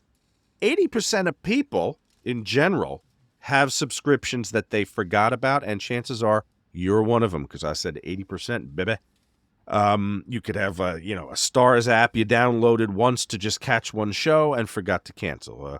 A free gaming trial that kicked in to pay for play that you never realized. All right, Rocket Money will quickly and easily find your subscriptions for you, and for any you don't want to pay for anymore, you just hit cancel. Boom. Rocket Money handles it all. They cancel for you. It's that easy. It's an app. You put it on your phone. You put your information in, and it finds all of your subscriptions. And canceling them and saving that money every month is one click away. Rocket Money also helps you manage all your finances in one place and will automatically categorize your expenses. You can easily track your budget in real time and also get alerted if anything looks off. Think back to a time, if you can remember, before cell phones and apps and stuff, before the internet, people would pay a fortune for this kind of care with their finances, with a financial advisor. This was stuff for the wealthy. It has become democratized, and we all have an opportunity through something phenomenal like Rocket Money to be able to do this and get an advantage in our personal finances. So stop throwing your money away. Cancel all these unwanted subscriptions now. Manage your expenses the easy way by going to rocketmoney.com/Nash. I'm too excited. rocketmoney.com/Nash. Okay? rocketmoney.com/Nash. And we thank Rocket Money for still rocking and rolling with Kliq This. And that's by not having Rocket Money is the equivalent of being a fucking a corporation and not having a legal team. Legal team and accounting department, absolutely. You're getting hosed. Somebody is fucking hosing you because people get a hold of your shit anyway. They might just get your password. You're paying for it. Just like we plugged our podcast into Rocket Money, and we saw that we were paying anything duplicate. We were getting no money from certain advertisers, and we were able to rectify that. I think we're all back. I think we're all on track now. So are we on track? I have some work to do. I have some accounting to do, but I think we're certainly we're on our way. We're better than we were. That's for sure. No, we were dead on arrival, fucking for the longest. I mean, it was like I was about to start fucking rifling some of our advertisers, like just talking shit about them. I really was. Well, fortunately, we didn't, and everybody's back on track. And then we got great ones like this is one I personally have used. Yeah. So absolutely, everyone loves Rocket Money on the staff here. Thank you, Rocket Money. All right, back here with Kliq This, the Kevin Nash podcast, and it's time for you. It is time for you to have access to Kevin. Hashtag Ask Nash is how you do this on Twitter. Hashtag Ask Nash, like that wrestling guy did. He says, any memories of Ag Hall in Allentown, Pennsylvania, or Stabler Arena in Bethlehem, Pennsylvania, my local childhood venues, thanks. Now, of course, Ag Hall, Agricultural Hall, was one of the two arenas there, buildings, called not an arena, where WWE used to do the 70s and very early 80s TV taping. We were in Stabler. That's where in Stabler Arena is where I came in late, and I had a Make-A-Wish girl there, and they had like corrugated walls that like in the locker room, so you could make a room smaller or bigger by moving a wall, but it wasn't it wasn't a solid wall, so the sound penetration was Target Center. There's a lot of buildings that have that. And so the girl was on the other side, and the guy from the WWE says, there's a person here for Make-A-Wish, but fucking you've got this, and this. You have promos or some shit. Yeah, so if you can fucking kind of like keep this to 20 minutes, I just stopped and I looked at him. I said, "What?"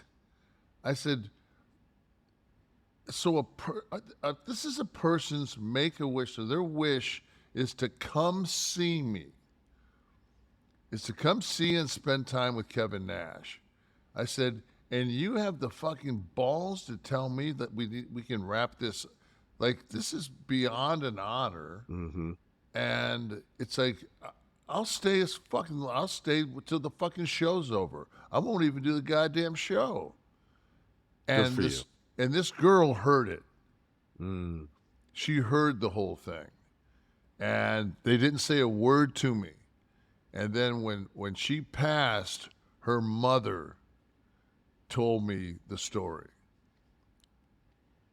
And it was one of those moments where I said, well, number one, it wasn't like, well, thank God I didn't, because I'm not that guy. You know, it's just like, you know, I'm just not that guy. I said, you would never not have got that response from me, but it was just so, it made it that much more special for her. It was almost like I chose this guy. Obviously, like, this was a good choice. Like, Gotta he ask wanted you. to see me. I remember I first became aware of this aspect of being not just a famous wrestler, like a famous athlete or star or whatever, when I read Hogan's book.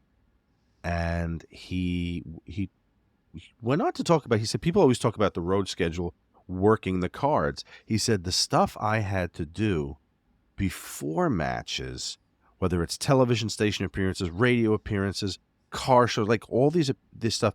And then he talked about Make-A-Wish. the Make-A-Wish.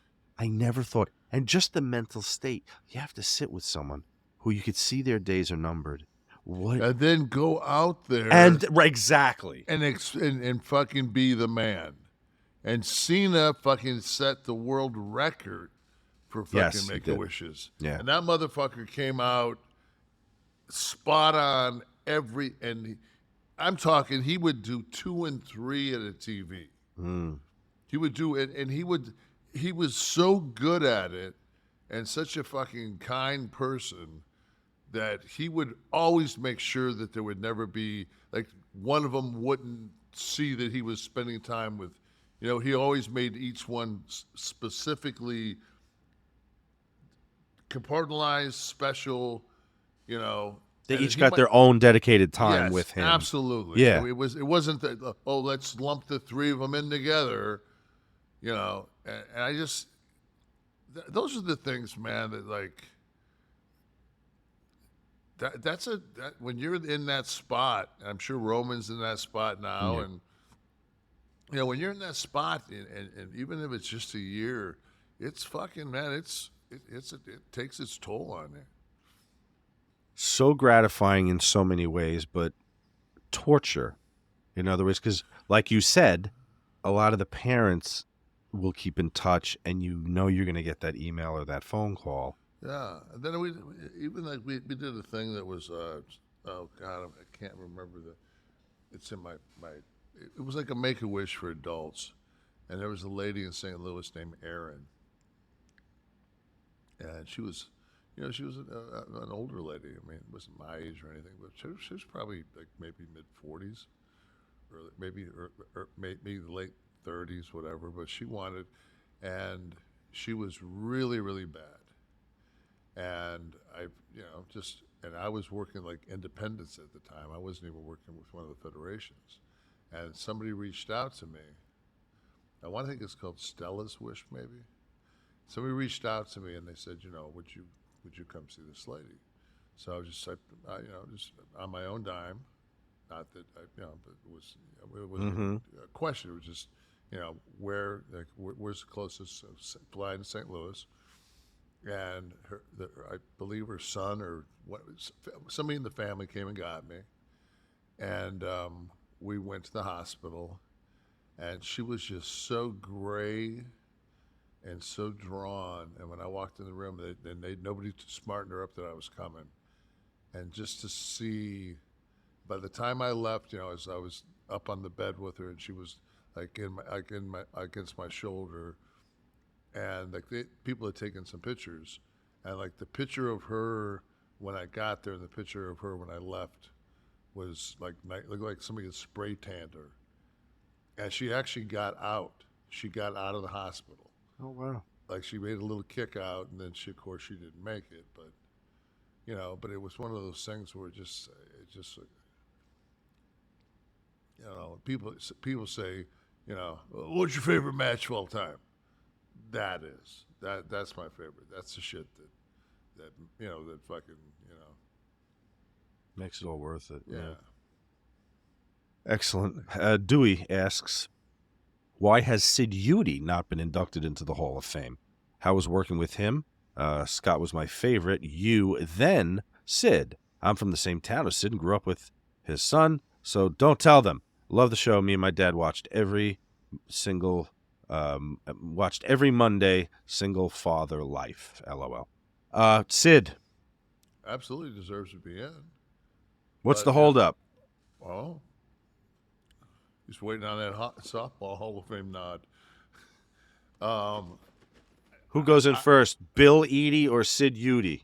I just wanted to say think Eadie and Eadie in the same sentence. I really want Demolition in the fucking. That's my goal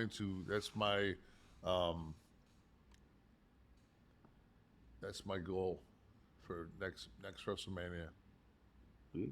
Paul's on the text, bro. Hit him up. What do we have in the audience? I don't like to use my friendship in any form or fashion like that. No, I agree. I just have to talk for 3 hours here, and I gotta say something. What do we have in the audience, Steve? As long as we agree. Josh, what ingredients make for a great burrito? It's the protein to me. I mean, that was shrimp. So man, it was like fucking. That thing was packed full of shrimp. There was probably 8 ounces of shrimp in that burrito. My favorite place down there for burritos, A1A Burritos. They do a green chili pork. Oh, and then you can get it 2 different styles. Phenomenal. 2 locations. One on the beach in Flagler, one in a strip mall somewhere in Palm Coast. All right, so you don't need to be eating fucking pork. No, that's done. It's over. It's over. My happiness is over. I'm just saying that you gotta just It's fucking. It's like you're a serial fucker. You've had 93,000 affairs, and your wife caught you, and now it's just like that's it, no more. That's it. Cut it, lop it off. Anyone else out there? David Van Bogelen. Hey, Sean, did Waltman end up being the roller joint champion for kayfabe commentaries? Now, that's a good question because you're challenging my memory. Now, here's what happened. I remember. I was in the mix. You were in the mix. Sabu, I think Sabu might have. I think maybe Shiki did it first, and it was a horror show. Then Sabu was formidable. I think he was unseated by Rob. It's either he was unseated by Rob, then Waltman. No, Waltman was first. First Waltman, then Rob, then you, and I can't remember where everybody landed. That's a great question. That's a good trivia question. Kids used to have, remember those old fucking rolling machines? Yeah, for cigarettes, yeah. Yeah, and like nobody could ever get them to work. Waltman could fucking kill those things. It looked just like a cigarette. Right. Amazing. The Mexican crew, like Conan and Ray and all those guys, when we first, Kid would travel with a mason jar of Bud, and they would call fucking Pac the king of pot or the king of weed. King of pot. Yeah, that's a good story. Yeah, they would have to tap out, right? Yeah. And the way they tapped out was they said King of Pot, and they handed the joint to Sean. Yeah. That motherfucker, man, he could smoke. Elidwan 1 says, what are some of Kevin's memories on working with young Randy Orton? Randy holds the record for most WWE pay-per-view matches. His first pay-per-view match was against Nash in the Elimination Chamber SummerSlam 2003, where he took a beautiful bump to Nash's jackknife. I just remember him and Jindrak were good buddies, and I was like the driver, and I had those 2 young fuckers with me, and they were getting ass everywhere. I mean, those 2 and they would talk about it. They come in a lot. They would bring the broads to the fucking arenas. Like they were like hot smoking. There'd be like 2 hot smoking girls in the back sitting somewhere. Like, who are they? They're with Jindrak and Orton. And it got so much heat on Randy and Jindrak from the old guys. And it wasn't because it was disrespectful. It was because it was such sweet ass. And so Randy was always, I mean, I remember one time he came up to me and I hadn't been to TV like 8 months. And he walks up to me and goes, Kev, you got a minute? We go, yeah. We hop over the railing. We go up in the stands. We go up about 8 rows. Guys are in the ring doing shits before TV. He says, hey, man, like, and he gives me, like, the number. Like, I made $3.67 million last year. I think I'm getting fucking hosed. And this is when there's no AEW. And I said, well, Rand, I said, you're not going to make that a TNA. I said, I said, what are your options? He goes, I wanted to just ask you because it just felt good to bitch to you because you're always bitching about something. Everybody else. Yeah. And I was just like, I said, well, I said, are they paying for that bus? He goes, no. I said, get that bus fucking, go for the bus. I don't know if they guys picked up his bus or not. That's interesting. Johnny Fair, my biggest issue with isn't the talent or even the booking. It just looks too clean. It doesn't look like a wrestling show. Oh, I guess WWE. It doesn't look like a wrestling show. I know that NFL and NBA have sharper look due to HD, but it still looks like football and basketball, say you. I think you're a fan of that, of the crisp, clean. I think Johnny wants the dingy, dark, smoke-filled arena days. That was one of the things that popped me the most was that when Billy was telling a story, and he's like, we were doing TV at the Louisville Gardens. And, like, to me, the Louisville Gardens were fucking just, what an unbelievable, I've said it many times, just one of my favorite buildings. And for him to say you're so over with Cornette this week, bro. And for him to say that, and for, like me, like envisioning Bill Eadie in his prime in that building in the ring is like you couldn't fucking take a better snapshot of pro wrestling. Yeah. You know? It was a time. It was a vibe. What else do we have in our live audience? Let's give a couple more people an opportunity to get to Kev. Brandon Douglas, did Kevin decide on the charity that he okay, yeah. So people who still want to make donations in T's name, maybe next week you can vet a few organizations and folks can do that. You know, it's so hard because with autism, because the spectrum, you know, it's you know, you can have somebody that doesn't speak. And everybody, like, the biggest problem that we have with autism is where my son, who was on the far end of the spectrum, high IQ, I mean, he worked a retail job, you know, was able to make eye contact. Like, most people would not know he had autism until you lived, you know, day in, day out with That's them. Exactly it. Like, I never knew. Right. If you didn't tell me, I probably wouldn't have known Right. from the interaction I had with T. Yeah. Right. And then there's the other. But the biggest problem is the other end of the spectrum, where those kids, if they were to, like, lose their parents, they need, like, assisted living for the rest of their lives.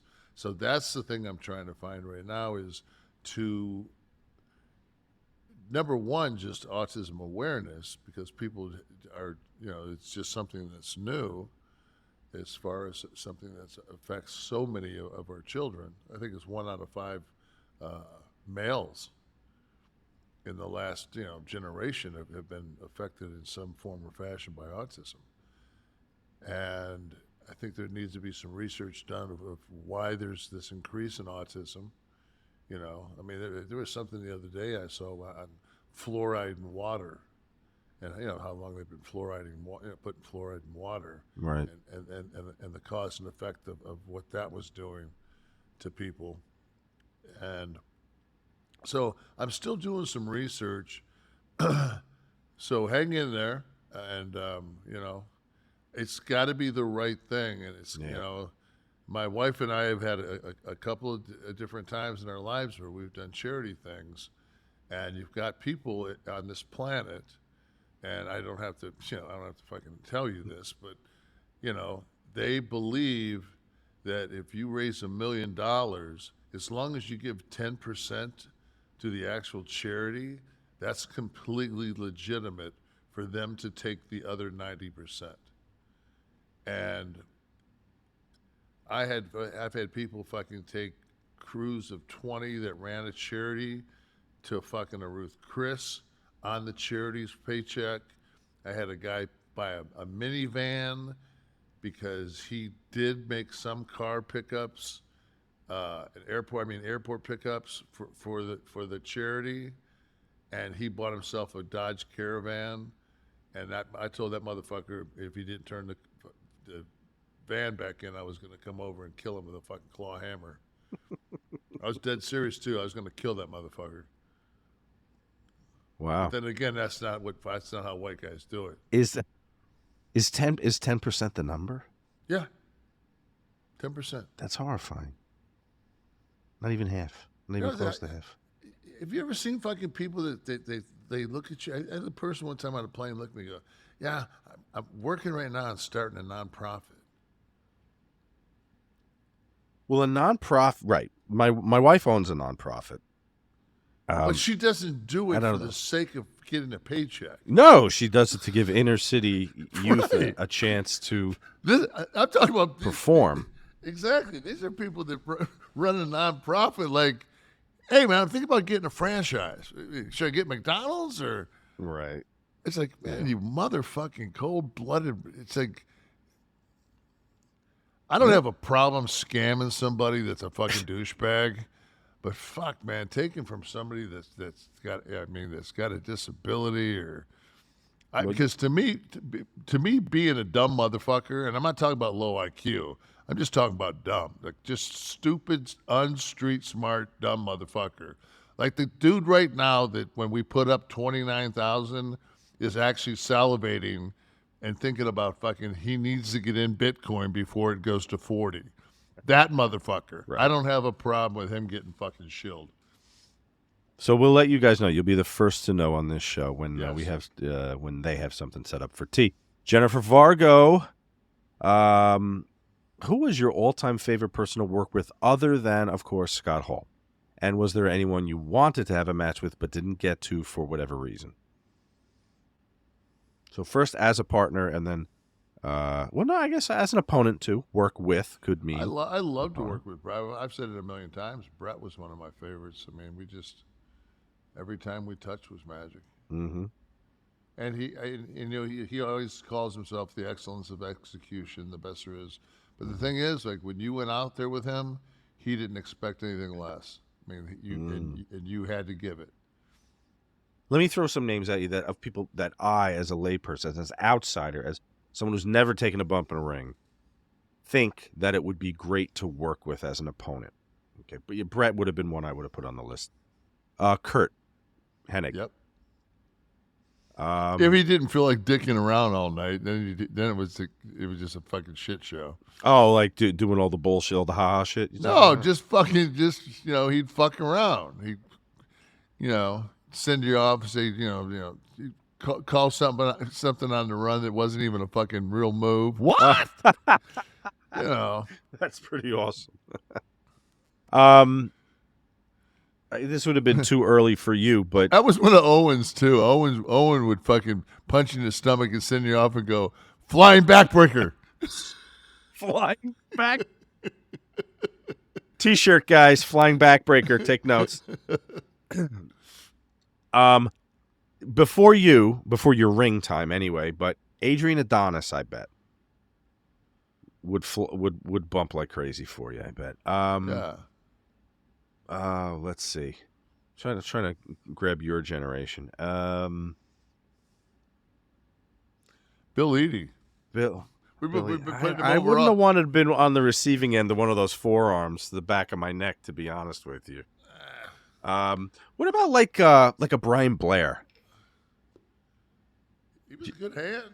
Yeah.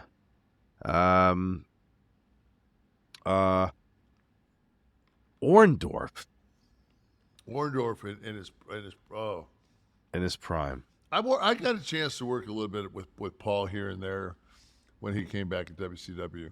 Right. When he was working, not as an agent. Or, he was working still. Okay. I think But he was hurt. That's when he was hurt, right? He was starting. Yeah, he was hurt, but he still fucking knuckled fucking Vader in his fucking shower shoes. Oh yeah, that's a famous Center one. stage. David And I didn't know that Barry Darso was there because Darso was like, watch that too. Was he talking about it this weekend? We were talking. We were both talking. Yeah, we all brought it up. David Van Boegelen, a.k.a. Kliq This podcast's favorite, says, Kevin, Damien Priest is obviously a mega Scott Hall fan, but aren't we all?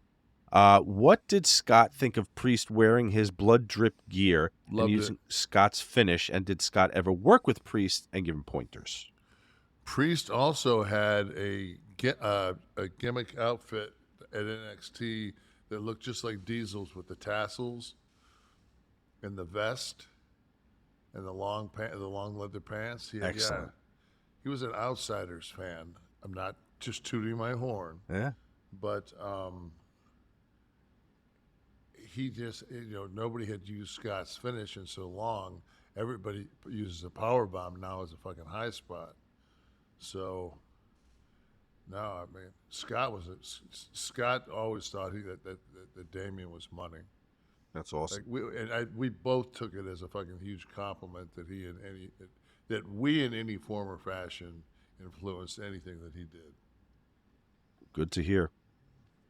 Well, everyone, before we take leave of you, I will remind you that on May 16th, a couple of weeks away, it's Tuesday night, 9 p.m., X-Pac, you, Nash, and me are going to chill here on Nash and Friends, the first ever. Remember, the 11 Soft Club gets to come in. So if you're on the fence about joining and you're just part of the Kliq Army, getting your show early, you may want to get in the 11 Soft Club before the first Nash and Friends. Should also tell you that Kliq This is a production of Butch and Sundance Media, produced in association with Podcast Heat, created by Tristan Nash, Kevin Nash, and Sean Oliver, producer Steve Kaufman, graphics by Dominic D'Angelo, title sequence and audio edit by Wesley Burleson, theme song by Dale Oliver, technical research by Tristan Nash, copyright 2023, Butch and Sundance Media. Kev, you got to do another one now. We're on Kliq This TV. No doubt. Thank you, everybody who showed up this week, our live audience. We are live every week for our live audience taping, and to be part of that, you will join the 11 Soft Club as well. Deuces all.